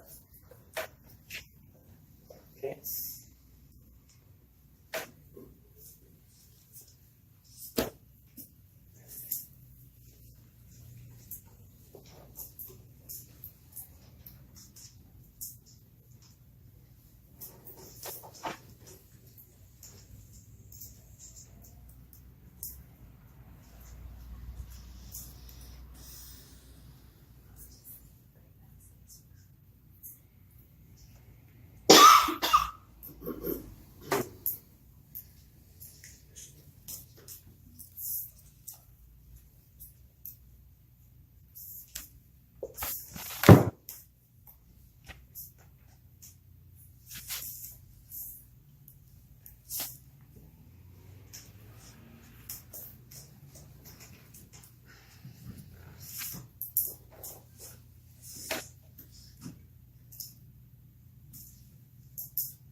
minutes left, and we can extend it if people need more time.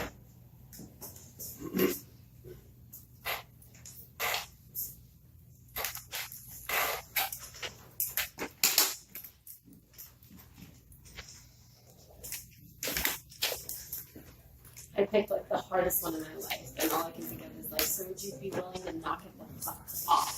That's fine. That's fine for now. Okay. And if you want, pick a less intense one and do it over. It's like I know, but that's the part there.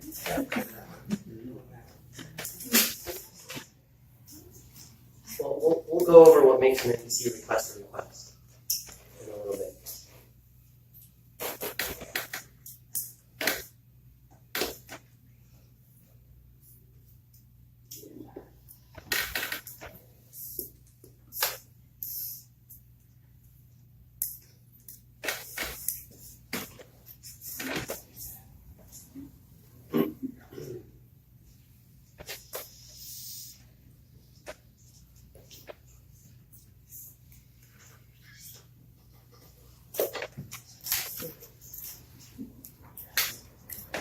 Is there anybody who would like to share just the observation? Now, the purpose of you sharing is if you're wondering whether an evaluation or interpretation got mixed in, or something else got mixed into the observation, so I can help you tease it out, yeah. Okay. Just observation. Sure. Mom, when I hear you raising your voice in response to my questions about your post-retirement life, it's When I kind hear- of long, but mostly the observation was that I am hearing that her voice is being raised when she's responding. Yeah. So one more time. Mom, when I hear you raising your voice in response to my questions about your post-retirement life, When I hear you raise your voice in response to my questions about your post-retirement life. I thought shrill would probably be That's what was coming up for you, really. Yeah. Overall, I like it. The thing is that raise your voice can have a charge for some people, Yeah. and it can be a little subjective. I remember a story of Marshall's where he was doing some work for a school board, and a lot of the people in this school board had issues with one of the other members of the school board, because they said that she was always yelling. And she came from a cultural background where there was a little different. And she was surprised when she heard this feedback, and she said, "This isn't yelling, this is yelling!" So for her, it was subjective. So, one way that you can make it a little more formal is, Mom, when I hear you speaking in a voice louder than you were before, than you were earlier. Yeah. Or when I hear you speaking in a voice louder than you usually do. Because she might not think she was raising her voice. She might not have noticed that she was getting excited. I'm not raising my voice! So that's happened to me. Where somebody became quote-unquote defensive. So anyway, that's one way to get it a little bigger. Anyone else? Just the observation. Let's see if there's any evaluation or interpretation mixed in there, if you want to tease it out. Yeah. When I read your plan. When I read your plan. I think that's pretty clear. Mm-hmm. When I see you leave without helping you clean up. When I see you leave without helping to clean up. Okay? I was just going to go take a pee. I was going to come right back. Is there any wiggle room for that the person could give you that kind of answer? No. Oh, okay. Like literally getting the Okay. car. Got it. When I saw you get in your car and drive away without staying to clean up. Okay. Yeah, when I see you leave without helping to clean up. Sure. Thank you. Now, what if the person says, no, before I left, I did a little, I helped. I put in my little grain of sand. I don't know. Is there any wiggle room for that? I don't know. It did help to clean up. Okay. So then how would you phrase it if you want to offer that benefit of the doubt? Maybe they washed like 2 glasses and then they took off and they thought, well, I helped a little bit, and if everybody chips in, well, I don't know. But what if? When I How would you saw phrase it? you leave and there's still things to do. Yay! I like that. Yeah. My mind was going somewhere like, when I saw that you left and the kitchen looked pretty much the same way that it looked before, to me, I'd be like, oh. Anyway, I was just exploring that one to see whether there's any benefit of the doubt we can give this other person that, or when I saw you leave and I hadn't noticed you helped to clean up before you left. Then you're owning your perception of it. Now I'm being kind of nitpicky, but that's because we're at the really formal end of the spectrum. Well, I actually think it's important because that was going to be one of my questions, is that the other person rejects your observation, which I find happens a lot. Yeah. Because it gets into that interpretation of Yeah. nitpicky things. Yeah. The purpose of the observation is that we both know what we're talking about, and what we don't want to have it is have the conversation get stuck at the observation, like the couple that's been together 20 years, like, you would never let me be me. Yes, I do. No, you don't. And it just goes back and forth, and it just doesn't advance from there. So sometimes we've gotten to this place of, we remember it differently. And then just keep, we continue the conversation even though we each had a different perspective. And, what's interesting about that is that if we draw, I don't want to draw on the floor, but if I drew a big 6 over here, for you guys it would be a 9. And we could fight about it. And so sometimes the observation is a matter of perspective on something. So it can get tricky, but that's a minority of the cases. And I'm afraid that my observation will I know when I read your text messages, so I'm worried that that's not like objective enough. That can immediately, you should never read, my text messages. I know that's probably what I would do. Oh, so they weren't text messages this person sent to you? No, they were text messages that I read on my own accord. Got it. So you're concerned that the observation itself could trigger something for this other person? That's kind of what happened when I tried to bring it up too. I shouldn't have been in my phone. And done. No more conversation. Okay. So there are a couple things about that. One is we're actually not afraid of the other person freaking out. Yeah. What we're afraid of is that we won't know how to handle it. Yeah. So again, if the other person has a lot of emotion come up, I can switch into empathy. I can switch into listening mode and allow for that to come through and really connect with. Are you open to trying that as a short role play? I'll be you. You be this other person. Okay. Are you open? Sure. Okay. So when I read your text messages, I was waiting for you to jump in. Oh, well, you Because I don't know the were rest reading of in your my phone. scenario. What were you reading in my phone in the first place? Yeah, so I'm guessing that you're feeling some upset because you really value privacy and confidentiality. Yeah, I had no idea that you even knew my password. Why would you even go there? Why would you ever question my loyalty? Yeah, so I'm guessing it's a real shock that I would go into something that's private for you. Well, I would never do it to you. Yeah, so you really wanted to be seen for how you have maintained privacy and confidentiality toward me. Yeah, but if you gave me any reason, I could, I know your password. I could go there if I wanted to, but I don't want to. Mm-hmm. Yeah, so anyway, so this is what I'm seeing is this person's really wanting to be seen for something that they value. And once the scarves are through, I can come back with my honesty.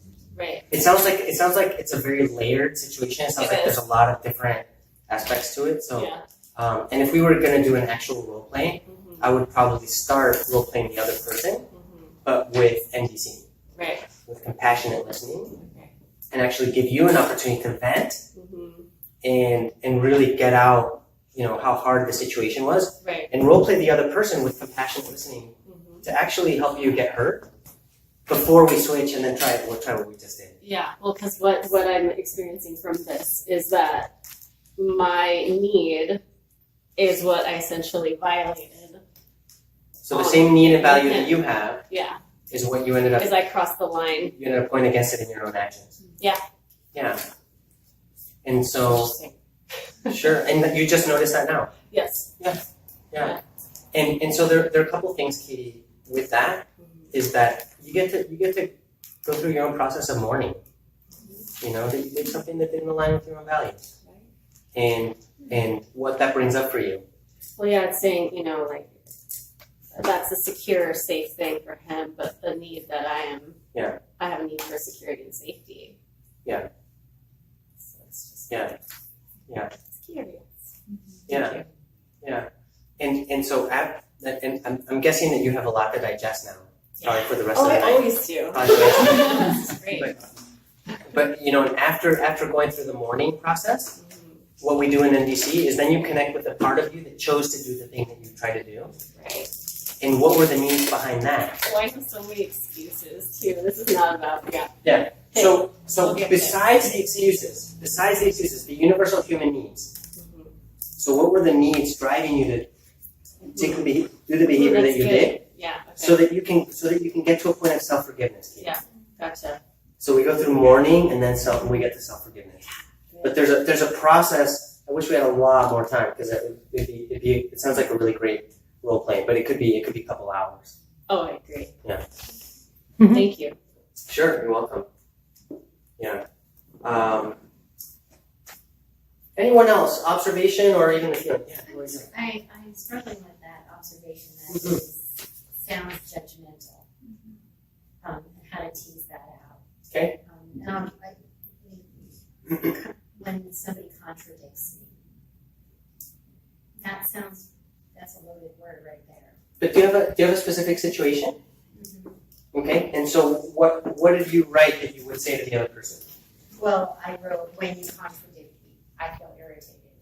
Okay. So if I'm the other person, I would say, what did I say or do that you're calling contradicting me? And give this person a quote. That would be a really clear observation because an audio recorder or video recorder could pick up what they said. So it's okay to say that. It's not about is it okay or not okay. Because remember that the purpose is connection. If the trust level is higher, we don't have to be as careful about the words we're using because if there's anything that goes if we start to drive out of the lane or anything starts to go weird with the conversation, we can bring it back if the trust level is high. Okay. If the trust level is low, I want you to be more intentional about the words you're choosing. Because it's easier for the other person to get defensive, it's easier for there to be a rupture in the relationship. So if I were the other person, I would ask you, could you tell me exactly what I said that you're calling contradicting me? Oh, go ahead. Well, you don't have to, but I'm offering you an opportunity to come up with a quote. So I would put that there. When you said, quote, and I interpreted that as you contradicting me. Because Lori Jo, what if I wasn't contradicting you? What if I was simply offering a different perspective? Right. Yeah, and there may be 20 perspectives. It's not a direct oppositional thing. I just wanted to point out a different angle. I wasn't intended to contradict you. I don't know if that's what happened in that situation, but I'm just putting it out there that saying somebody contradicted you could be an interpretation. And so if you give the person a quote and saying that that's how you took it, then at least you're owning your interpretation of it. Okay. But it's easier for the person, the most important part of feedback is a clear observation. So tell the person exactly what they said or did. It's going to be much more useful than if they're not sure what it is exactly you're talking about. Yeah. Yes. So this is what just came up for me in listening to this dialogue, which is I don't want to connect. This person, I would like this person to never see this person ever again. Yeah. You don't have to do this. But this person is the gatekeeper to the ones I love. Mm-hmm. So I'm wondering how to begin unpacking that. Yeah. I don't have a should that you should want to connect with them. Well, And I can see the practical realities that the way you're describing the situation, if you want access to your loved ones, there's a certain level of interactions you need to have with this person. Yeah, you said, I heard you say the purpose is connection. Yeah, and you may not want connection with this person, and at the same time you want access to your loved ones. Right. That means that you need to go through this person somehow. Right. Okay. So what I would recommend is, don't think of it as I'm looking to become like buddy with this person, or I'm looking to become intimate with this person. Think of it as I want enough connection so that we can both have what we want.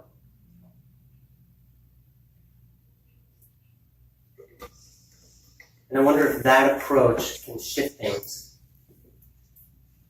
And yeah, it sounds like a really tough situation, and I'm guessing that that's another really juicy role play that we could do. Can I answer something? I could imagine feeling like, well, I don't want this person to have what they want. But then I think that might be a diagnosis of, an interpretation of what it is that seems like they want, but what do they actually want? And that might need to be dived into. But that was just my thought. That's a good one. Well, that answered my next question, which is I was going to ask Zachariah to check in with you whether that was useful, and it sounds like it was. So good, I'm glad. Yeah, there's a lot there. And so sometimes, for example, when we apply NVC in the workplace, but it's not like we're trying to get everybody to become best friends, but we want people to have enough connection so that they can have harmonious teamwork and get on with why they're there. There's a certain purpose why people are together in a workplace. And so we want NVC to serve enough connection for them to be able to get on with what they're doing. At the root, though, bringing up the workplace, at the root, Marshall Rosenberg's dream was about social change. It was about how do we change systems and structures of oppression and systems and structures that are destroying life on the planet. And if we're using NVC for people to just feel a little better, people to just feel better about the fact that they're doing whatever the work is that they're doing that's destroying the planet, then we're using NVC as an analgesic, just sort of kind of helping people numb out a little bit. And that's really not the deep purpose of these tools. The deeper purpose of these tools is how do we actually transform consciousness and social systems on the planet. That's the deeper application of this work. Yeah. Anybody want to read the whole thing that they wrote? And we'll just go through and see if feeling snuck in or strategy snuck into the needs. Yes. You're real vulnerable. Thank you for risking being vulnerable. When I have a conversation with you, I often feel lost in the formality of your verbiage, and I feel coerced and manipulated. Can you start over and just slow down a little bit? Take a deep breath before you start. When I have a conversation with you, I often feel lost in the formality of your verbiage, and I feel coerced and manipulated. Because I have a need for slowness, and mutual consideration, would you consider slowing down and backing off?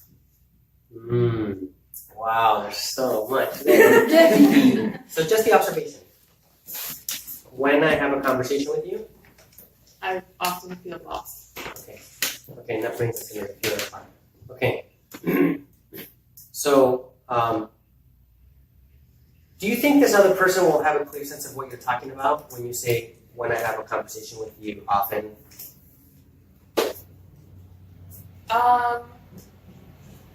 What I'm trying to avoid is the other person not knowing what you're talking about.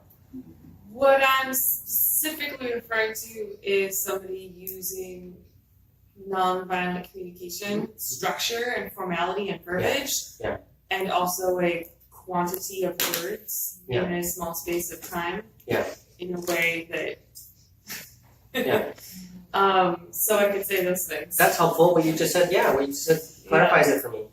So when I hear the number of words that you use, and quantity of words, and the length of time that you speak before checking to see if I've understood or without a specific request of me, I find myself getting a little bit lost and I lose connection with you.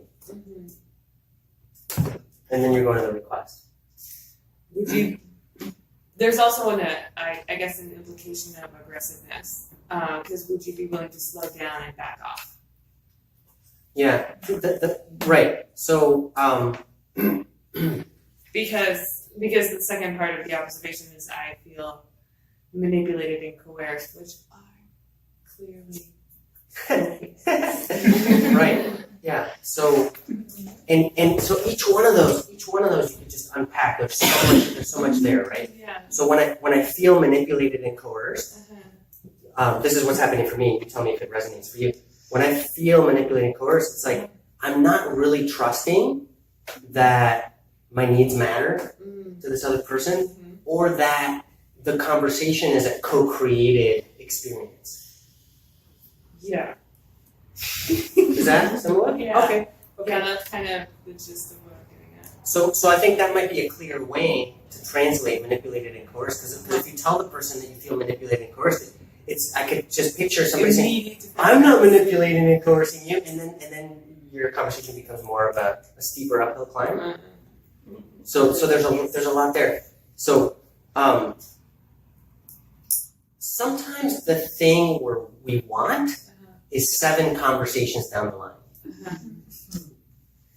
So if I'm trying to pack everything into one conversation, it can be very dense.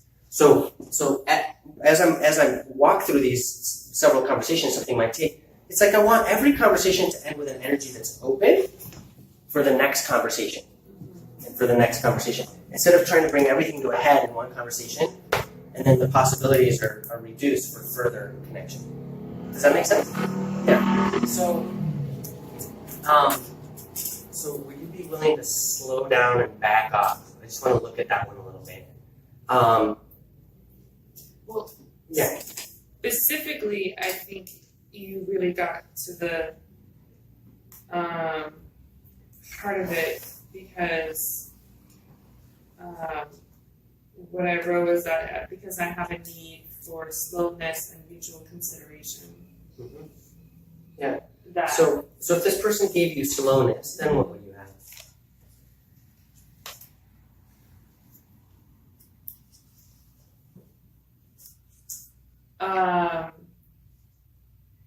More empty space. And if you had more empty space in the conversations, then what would that give you? Space to check in with myself. Yeah. Yeah, and if in those conversations you had more space to check in with yourself, then what would you have? In those conversations and in relation to this person?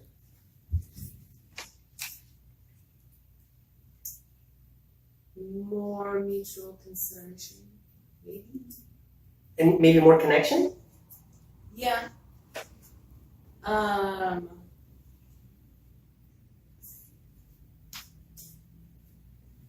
It's like the slowness is a strategy. Yeah. That would help you get more connected with yourself and feel more connected with them. Yeah. Does that make sense? Mm-hmm. So that's what I'm hearing are the needs. Yeah. So slowness is actually a strategy. So,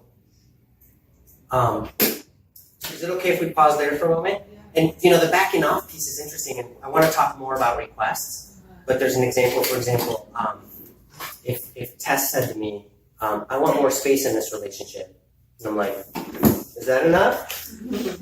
Like, I don't know what space. More space in this relationship, and I'm like, "Fine, see you in 5 years." Is that what she meant? So again.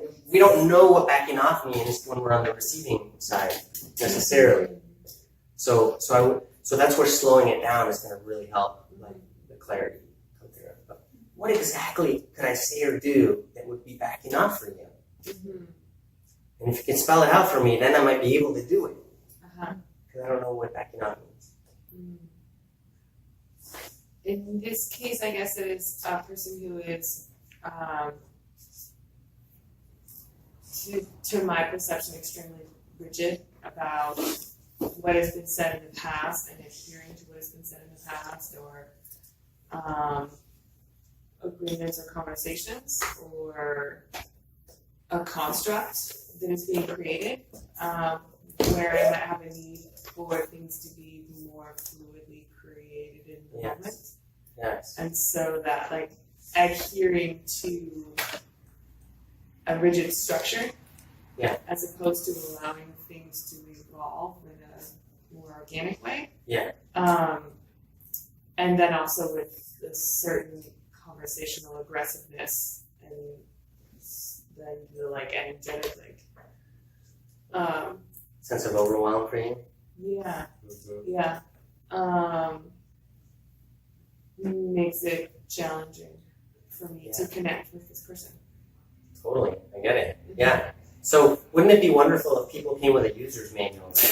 Like, my processing style is this. My processing, and I really so one of the things that NVC moves us toward greater quality of connection, where we can surface these things like, hey, I have this tendency to, like, if we agreed to something in the past, like, I really tend to hold on to that, and it's been hard for me to be flexible around those things in the past. And the other person's like, you know, I really like to be more in the moment and allow things to unfold more organically, and we can revisit these things that were said in the past and renegotiate past agreements, and I'm okay with that. And so as you get to know each other, then you know how to play better together and how to work with those differences in a more constructive way. So yeah, it sounds like a really tricky one, and it sounds like somebody who's studied NVC but who is using the tools, but maybe sometimes it's easy to forget the consciousness of it, that it's really about the connection. I'm not sure, that's a guess, but that's my judgment of the situation. Yeah. Well, thank you for sharing that. Yeah. Do you feel clearer now? Yeah, I feel more clarity around the frustration that I have and the ways in which I could make requests moving forward for what I need. Thank you. Thank you. Yeah. I want to say something about requests because we're sort of at this juncture. And, I want to draw something on the back here. So, NVC requests have 4 criteria.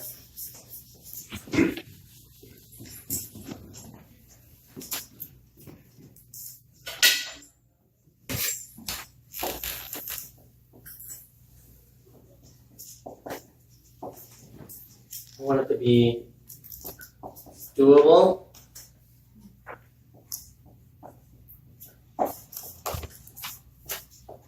positive action language,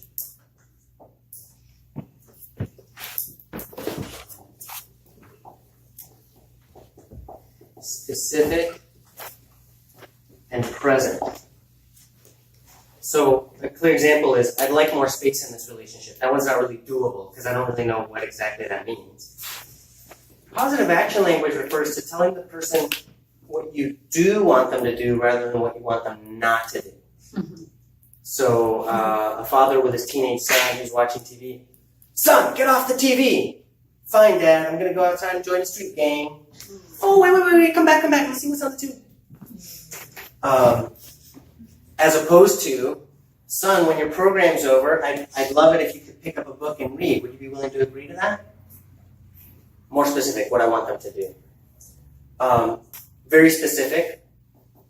There was a story not long ago of a husband and wife, and the wife wanted to spend more time with her husband. So she said, I want you to spend less time at work. What did he do? He started playing more golf with his buddies. Not very specific. But she wanted to spend more time with him, but she wasn't specific enough about what she wanted.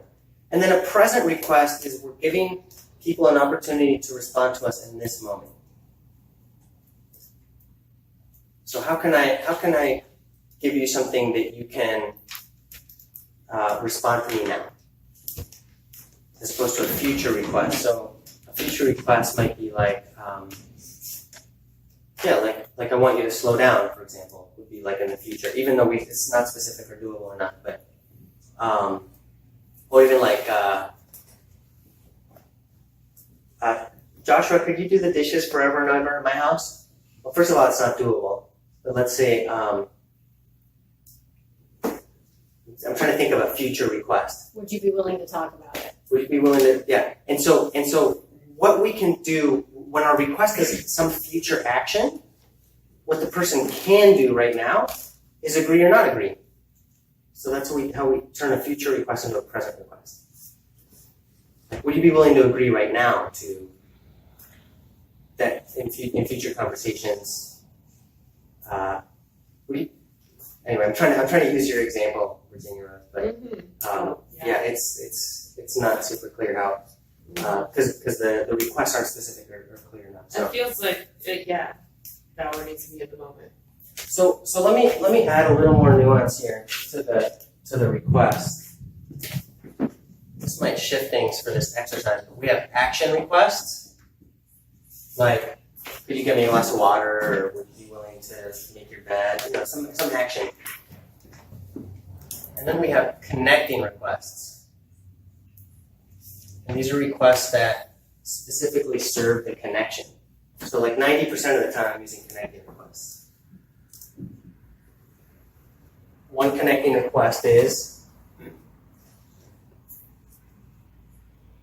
could you tell me back what you heard?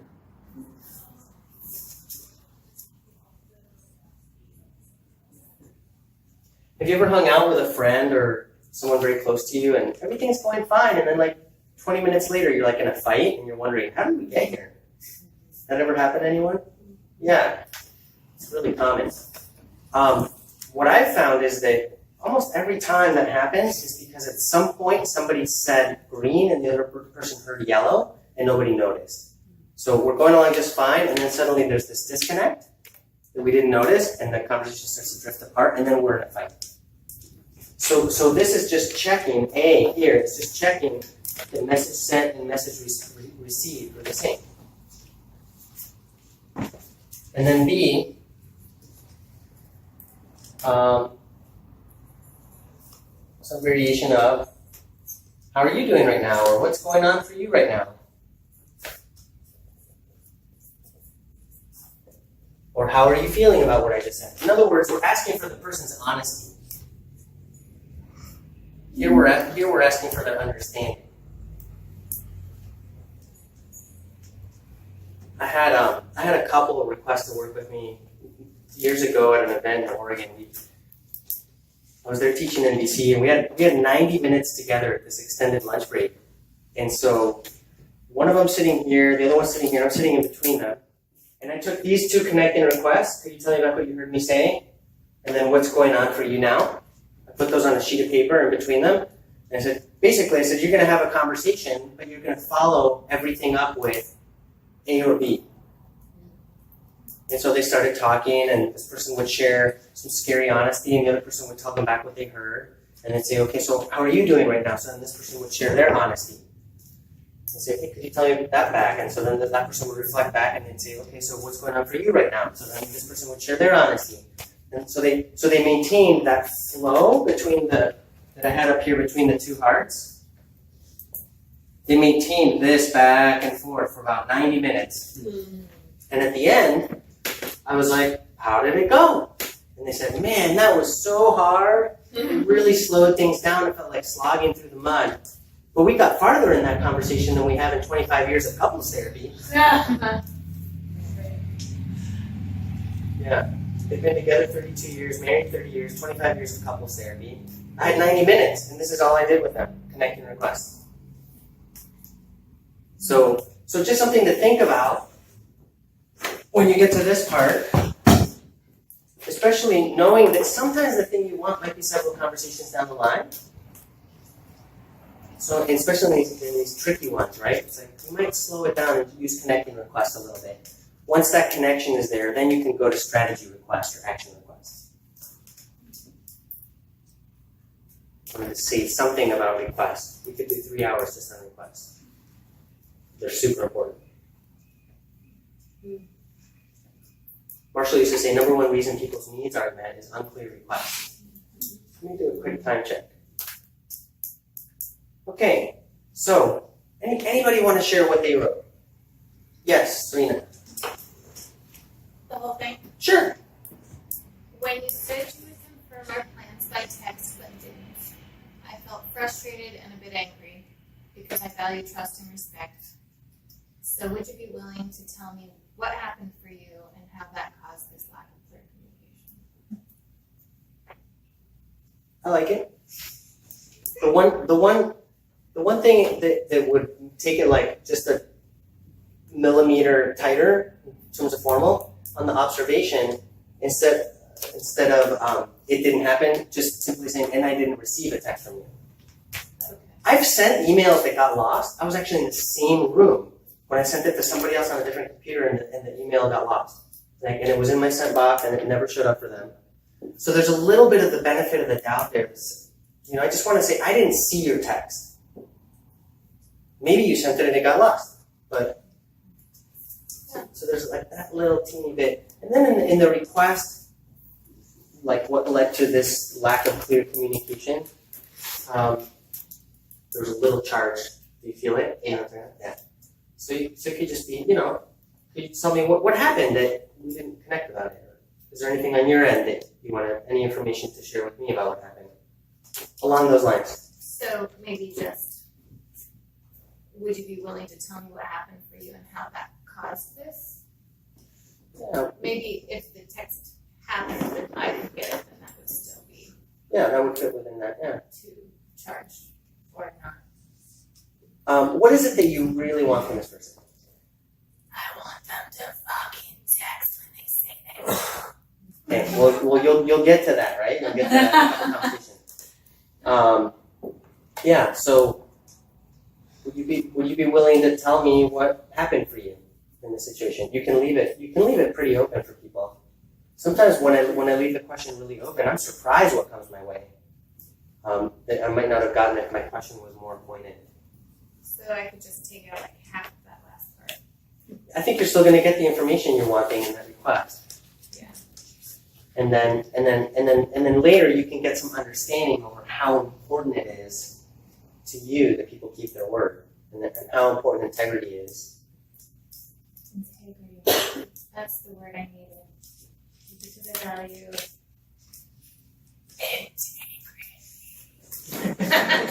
So I have a question about that.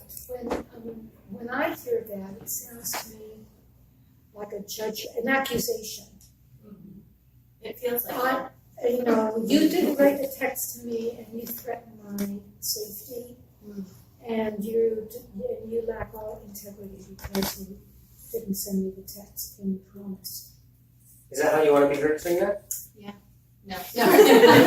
But it is how I feel. And so I'm sure that's the way it's coming. That's what I thought you said explicitly. You used those words. Well, I didn't say those words. I said trust and respect, not safety. Trust and respect.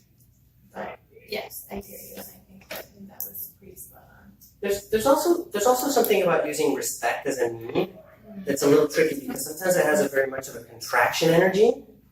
And so I've been using the word consideration as a synonym. That I think it's easier sometimes for people to hear, especially if I'm feeling some upset. What about the word integrity? Well, I think that's a universal human need, but you can say you value integrity. Yeah, which is what I was. Yeah. Oh yes, I replaced trust and respect with integrity. How do you say that? I mean, who doesn't value integrity?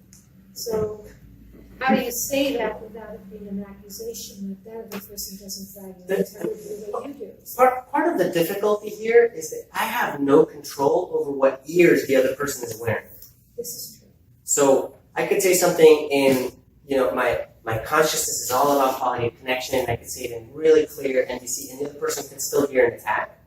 I don't have control over that. But then, when they have a reaction, I still have 4 options for how to handle their reaction. I can judge them for reacting, I can judge myself, blame myself for it, or I can be compassionate toward myself and be compassionate toward them around that reaction. So what I was hearing, so So the way to take it away from the accusation is this part right here. I feel because I. It's not I feel because you. It's when I remember that you said you were going to text me to fill out plans and I didn't receive a text from you. I feel angry, upset, frustrated, disappointed. I forget all the feelings that you had in there. Because I really value integrity. Actually, in this situation, I wonder whether, if it was me, what I value is being able to count on you. Being able to count on that when you say you're going to do something, you're going to do it. We can call that integrity. And that's why I put down trust and respect. Yeah. The trust part. Yeah. Covers that, being able to count on something. So then if the person hears an accusation, I would say, I really just want you to hear what's in my heart, how important and how dear to me this is, as opposed to it making you wrong that you were a bad person or did anything wrong. And can you hear that difference? I would try to help the person hear the difference between an accusation and just hearing how it affected you. May I say something? Yeah, no, go ahead. So it seems like if connection is the goal, that when I didn't get your text, I was really disappointed because I was so looking forward to fill in the blank with you. Yeah, I like that too. That's the connected thing that leaves out the big, I'm not saying you should, but I mean, I'm hearing it. Leads out the big, huge principles of being a good person. I would want Serena. Which are important. Yeah, I love how you put it though. I love how you put it, like, I didn't receive that text about our plans and I was feeling so disappointed because I was really looking forward to. And it's a way of being vulnerable in an honest way where you're sharing your heart with the other person. I really love how you put it. The thing that's more important to me is that Serena connects with herself and that she connects what's true for her with this other person. Yeah. Okay. Thank you. Please. You guys have been discussing exactly what I wanted to say. Just the integrity of the I value integrity would totally put me on the defensive. Like, well, I value that too. Or, you don't know what I value. So that seems like a good place for him. Yeah. I interpret it also like I interpret it as you not recognizing my value of that.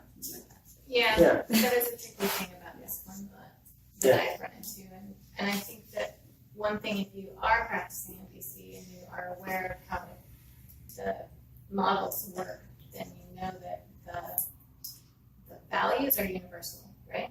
The needs, universal human needs, The needs are universal. So when I state what my needs are, I'm stating, usually in NVC, it would be universal needs. And so I'm not stating it as a way of trying to push them away, like, I have a need for honesty, and obviously you're a fucking liar. I have a need for honesty from you. Yeah, but it's more like everyone has a need for honesty, and that's one of the things I value and how I ended up in this. Like, I felt like that need wasn't met. The part that's so important, I think, to the other person when they hear your pain is that you can have the sense that you're still holding them with care. I had a beautiful conversation with someone today where they were talking about a really tough conversation they had with someone, but how, this was with Aga this morning. This is our guest trainer coming from Poland in February, by the way. We're really excited to host her here, and she does a lot with movement-based and body-based NVC and how to really integrate it, embody it. And she was sharing about a conversation that she had with someone that was where Aga was choosing to do something that was really triggering for this other person. It was difficult. And what the sense of the conversation was they were both holding this other person's pain. The relationship was holding the pain. And it was able to shift. That's the half-hour mark, I think. Yes.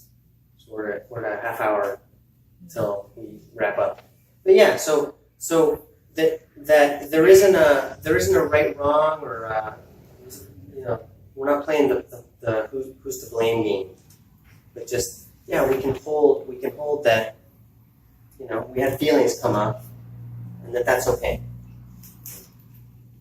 And then we keep moving into like what are the needs. Once we have connection, then we can explore strategies. it also really makes me realize and think of how important it is to have empathy buddies in the NVC community. Can you say that again? Say it louder. It makes me realize how important it is to have empathy buddies in the NVC community because I was about to ask a question that I already knew the answer to. I'm already working it out. And I realized that the answer to how can I approach somebody without the edge of judgment anger? And the answer to that is get empathy first before you talk to the person you have the confrontational kind of feelings with. And how do I get empathy first? Well, I can try self-empathy, which I'm still working on, or I can call an empathy buddy and ask for some empathy from other NVC practitioners who get how this flows and know how to offer empathy and hold space for them. And after getting empathy and calming down and not being quite so upset about it, then I can talk to the person I have the issue with. Yes. I'm seeing nods from people that I know. It's true. Does anybody want help like clarifying whether an evaluation got mixed into your observation, whether faux feelings got mixed in before we go to the next step? Anybody want to? Can you say that once more? Yeah. So we're still going through this. Now this whole thing can be one sentence. When I noticed that you said you'd be here at 2 and you're arriving at 4, I feel some disappointment and frustration because I really value consideration. So would you be willing to tell me what got in the way of you getting here on time? That might be one sentence. So this is your NVC honesty. I'm wondering if anybody wants more help with teasing out whether evaluations got mixed into the observation and things like that before we go to the next step. Yeah. Is a feeling demoralized? Is demoralized a feeling? Is that like a Oh gosh. complex? You know, I've used it that way. And the thing is that I want to make sure that I'm connected to the purpose and that the purpose is connection. So if the other person knows what I mean when I say I felt demoralized, then connection is happening. If the other person is somehow hearing blame, then we need to work through that. They may need a little empathy before I can then come back and explain what I meant by demoralized. Mm-hmm. Okay. Yeah. Because demoralized is almost like a complex of different things, but I've used it as a feeling, yeah. I just keep coming back to like the purpose is connection. Yeah. So, all of this was line 1. This was your NVC honesty. Line 2 is their jackal response. What's the last thing you want this person to say to you back? Whatever. What's their jackal response? Yeah, it could be whatever. What? Fuck off. Fuck off. Self-condescending. Go fuck yourself. It'll be the worst sex you ever had. What's that? Self-condescending. Stop condescending me. Yeah, so go ahead and write down line 2. That's their jackal response to you. Of the original thing. Yeah, line 1 was the original thing you wrote. Line 2 is their jackal response.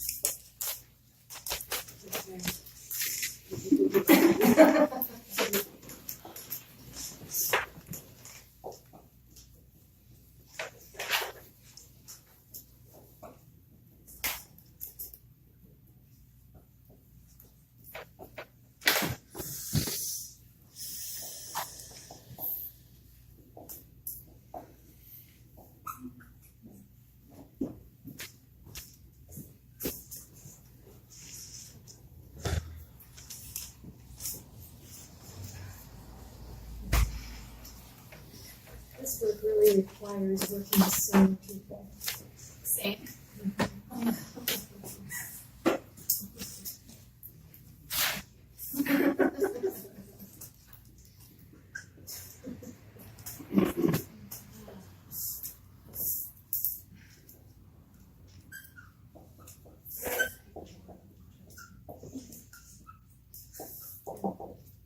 Yeah.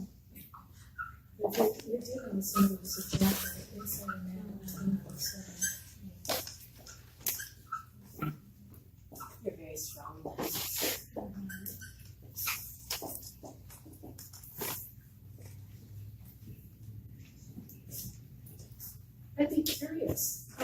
curious, in your experience, if you have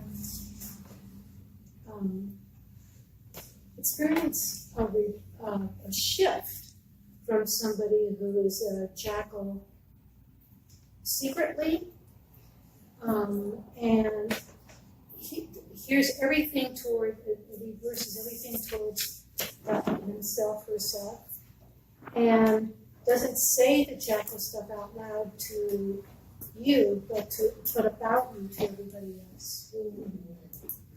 So you're hearing it third hand from other people? Yeah. So 24/7 lifetime strategy of living the jackal. Mm-hmm.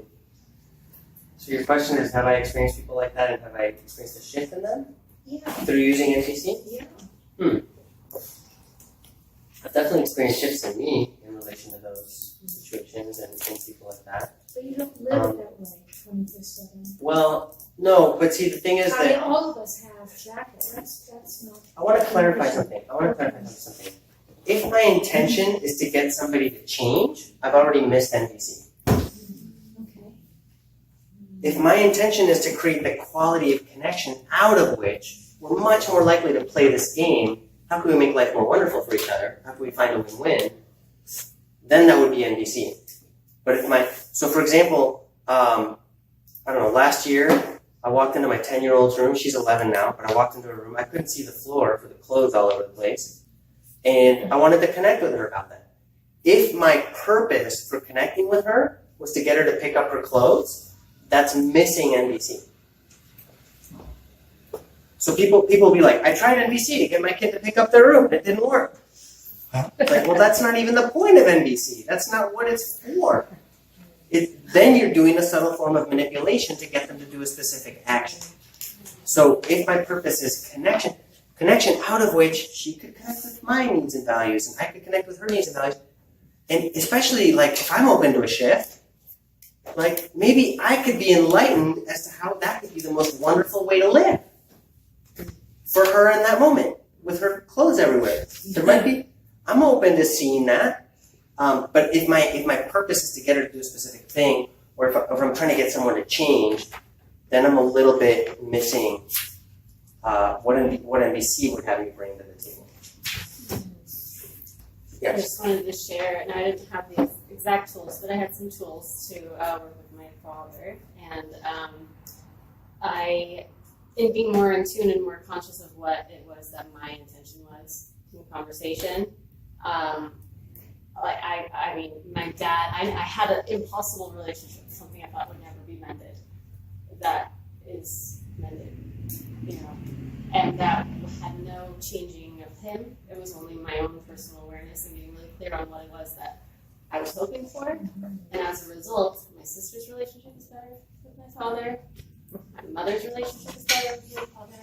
I think just the positivity that comes along with having those conversations is contagious. Thank you. Yeah. Okay, so here's formal NVC empathy. And we're just focusing on feelings and needs. So are you feeling some disappointment because you have a need for integrity, or because you really value? So so this jackal statement that was line 2, you're gonna guess what that person might be feeling and needing behind that statement.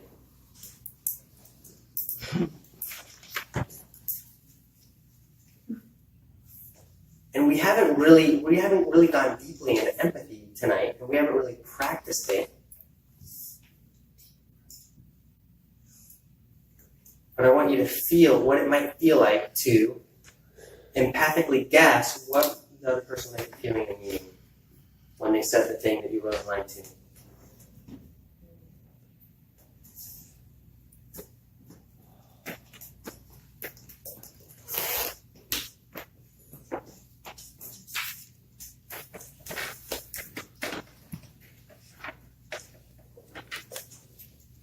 So I'm having trouble trying to not diagnose here. Yeah. This one. Yeah. So what was line 2? What did they say to you? Fuck you both then. Fuck you both then. Okay. Yeah. And so then, are you feeling, what do you think they're feeling when they see that? Angry. Not feeling. Yeah. Yeah, right? Criticize is something somebody's doing to them. Right. And different one of us might have different feelings. If she sees herself as criticized, she might be upset. If she sees herself as criticized, she might be confused. If I see myself as criticized, I might feel scared. So criticized. So it's not a feeling. So Yeah. but let's go with so they might be feeling fuck you both then. Right. Lack of trust. You know, there's all Okay. these things that like. So there's a need, trust. Yeah. So I feel like this could so easily go many different directions. Okay, remember that this is a workshop exercise. Right. This is a workshop exercise. Yeah. So we have some new tools, and we're starting to learn how to use them. And I want you to get more and more skilled with them, because it's when emotions are hitting the frying pan that you really want to have your black belt. And so we're working in that direction. It's a very heavy conversation. That's the one in your notebook. Yes. Yeah. You know, and there's a part of me that wonders, you know, whether that the phrase there in your line 2, whether it's like they're feeling like a sense of outrage, and that the need is around so many like needs for connection, needs for understanding, needs for consideration. There might be a whole bunch of things. So that's what I would pick a couple, 2 or 3, and guess those. Now the other person will correct you whether that's it or not. This is it's an empathic guess. We're like trying to tune in. We're demonstrating that we care, that we're trying to get it. Right. But we're staying away from diagnosing. Yes. I was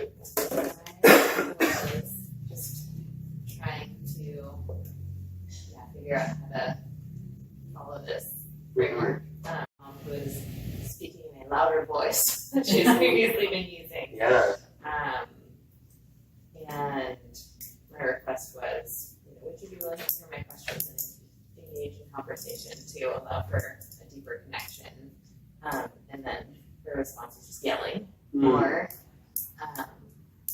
Although part of me was like, she won't yell at all because she'll hear like my request and she'll be able to meet it 100%. And then what I was trying to figure out, are you feeling scared because you have a need for, and then I was sort of getting stuck like, what is a need? Need for safety, need for, like being cheered on by her loved ones with this big life change. Right. Trust that she has it under control. Could be, yeah. Those are all things I might guess. Now, the thing is that she raises her voice when you ask her questions about her plan to post-retirement, right? And so, one need that comes up really strongly sometimes for people is autonomy and choice. So, I don't know if that's what's up. But again, you get to guess, and the other person gets to tell you, yes, that resonates. The important thing is you're demonstrating care, and you're demonstrating that you're trying to get it. I remember Marshall shared a story about being in a corporate boardroom. He's doing a workshop. Something happened in the workshop that was very moving to Marshall. He started to cry. And he saw someone in the front do this. So Marshall switched to empathy, and he said, "Sir, are you feeling disgusted because you would like presenters of your company to have more control over their emotions?" And then he paused, and he let the guy go inside. That's a really important thing with empathy is pacing. Really slow it down. So then the guy comes back and he says, "No, I was just thinking about how I wish I could cry. I'm going through a divorce right now, and my wife says living with me is like living with a rock." The important thing, though, is Marshall thought he nailed it. And so sometimes when we're offering an empathic guess, we treat it as if like we're trying to get the lottery or something. It's like, oh, I got it, ding, ding, ding, ding, ding, I guess the right feeling you need. But really the thing is that the other person, it gives the other person an opportunity to go inside and come back and say, yeah, that's it, or no, it's actually something a little different. So like if I Yeah. Or it could say, are you feeling attacked because you have a need for feeling respected and making autonomous decisions? That could work. Let's just remember that attacked is not a feeling. See, so these are the key distinctions. It's tricky because the old habit patterns are there.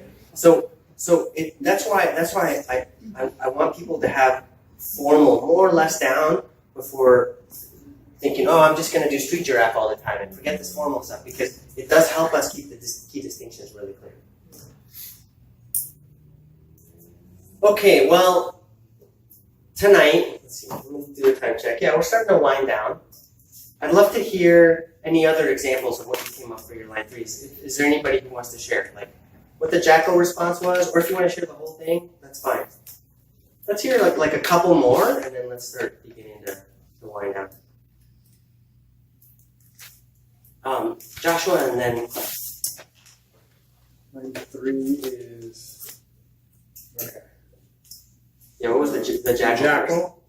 You don't deserve to work here, and I'm going to get you fired. The response is, sensing you feel angry about my position because you have a need to be successful and secure. And then end it with a question, because that was a statement. Like, is that right? Am I on track? Is that accurate? Could it be that you have Yes. a need to be successful and secure? Yeah. You really value success and security. Am I understanding you? Yeah, we want to make sure it's a question, otherwise it can come across as a diagnosis. Clay.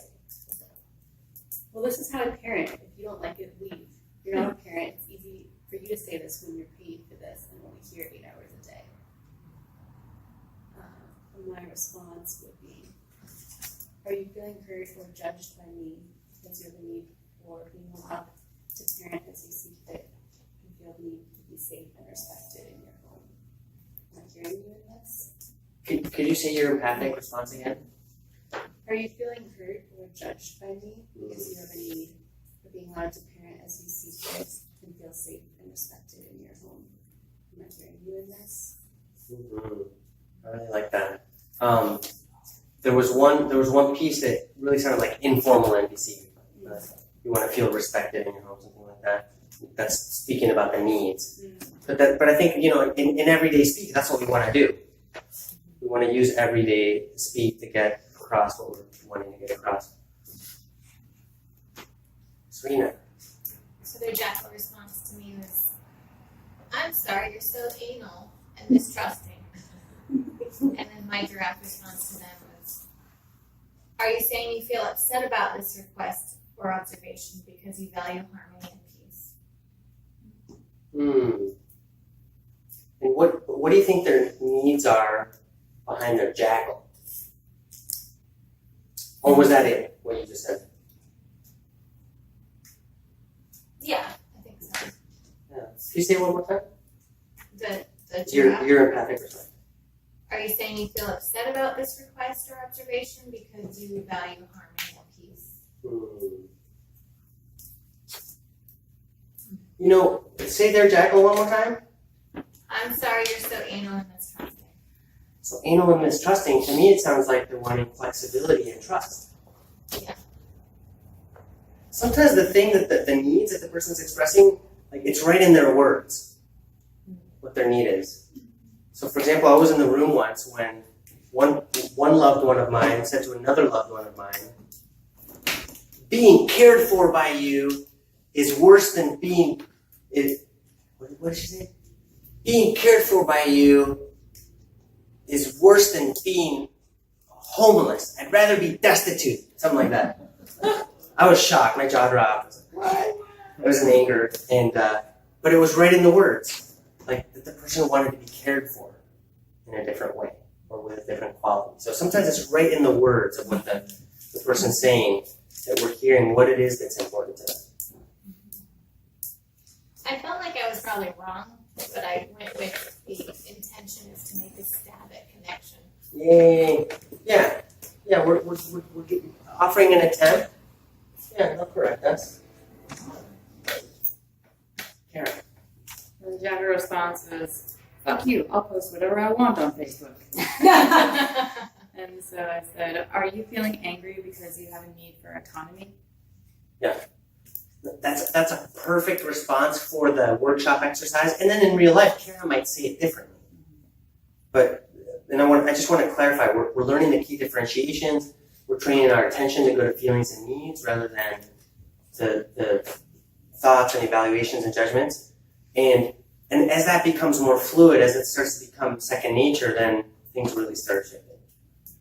It's a little bit like if you've ever driven a manual transmission car, stick shift, like when you first start, it's really kind of clunky, right? And sometimes like the car will shudder and trying to figure out like the accelerator and the clutch.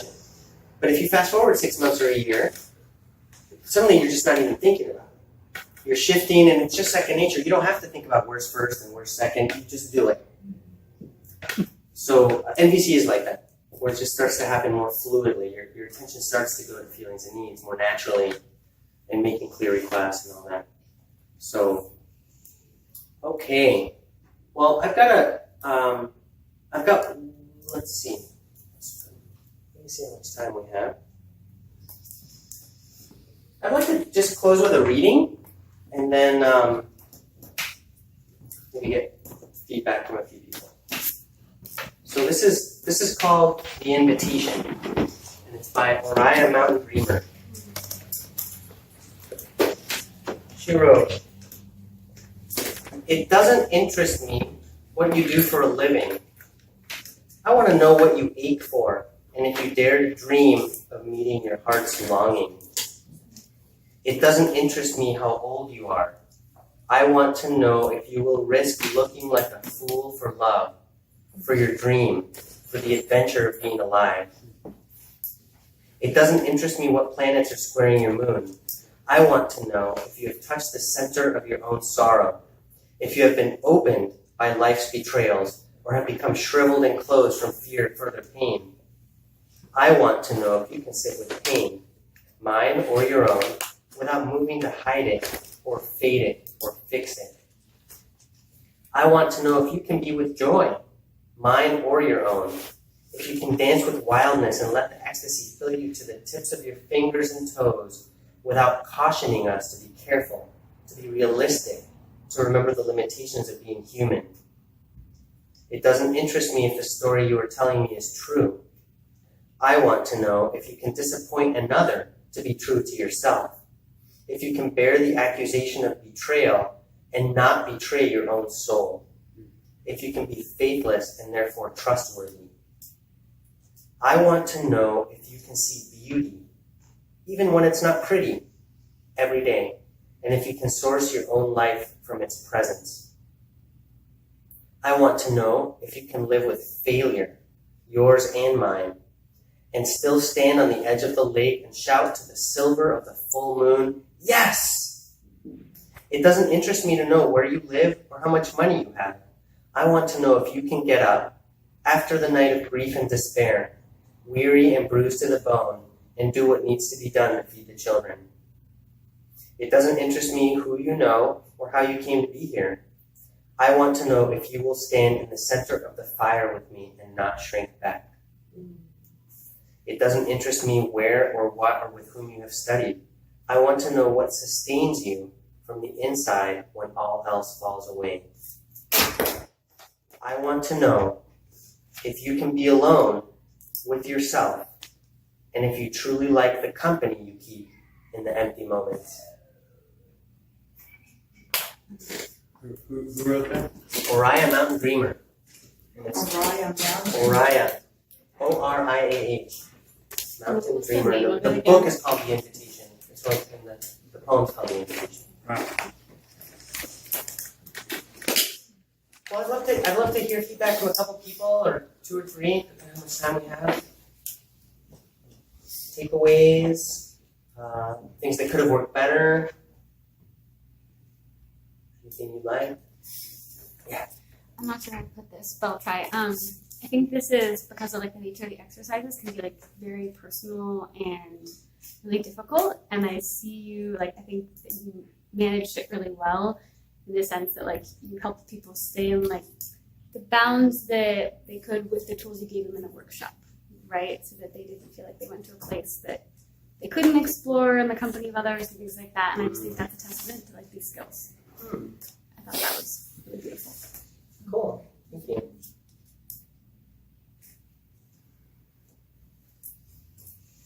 Definitely seeing these skills in action and receive these skills being effectively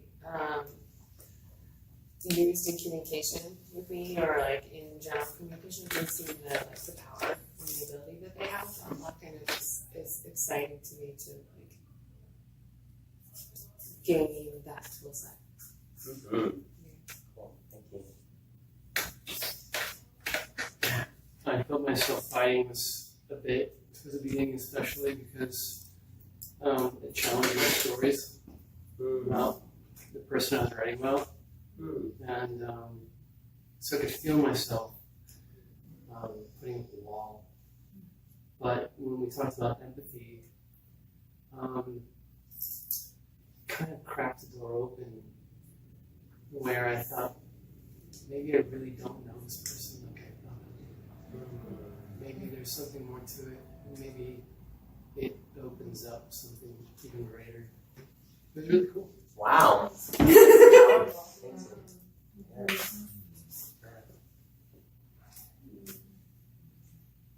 One thing that I run into so often is having the empathy for myself and not, and trusting in what is fluid, and what comes.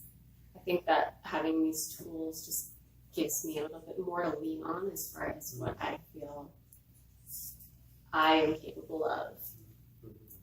Thank you. Yeah, cool. Thank you. So we do put on other events, and I'm speaking on behalf of NVC Whatcom. And if you want to be on the mailing list, I think there's a sign up here if you're not already. And thank you for coming. Have a great rest of your evening.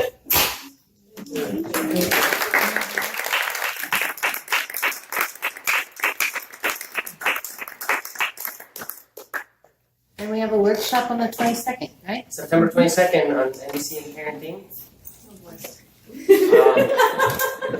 The flyers, as Kara pointed out, the flyers say Sunday, but September 22nd is a Saturday. So when these are out, we're printing updated flyers. I can do that. And anyone interested in the next round of study groups, talk with myself or with Joshua. We'd love to have you. Study groups is for a second? Just a second. Yeah, so the study groups,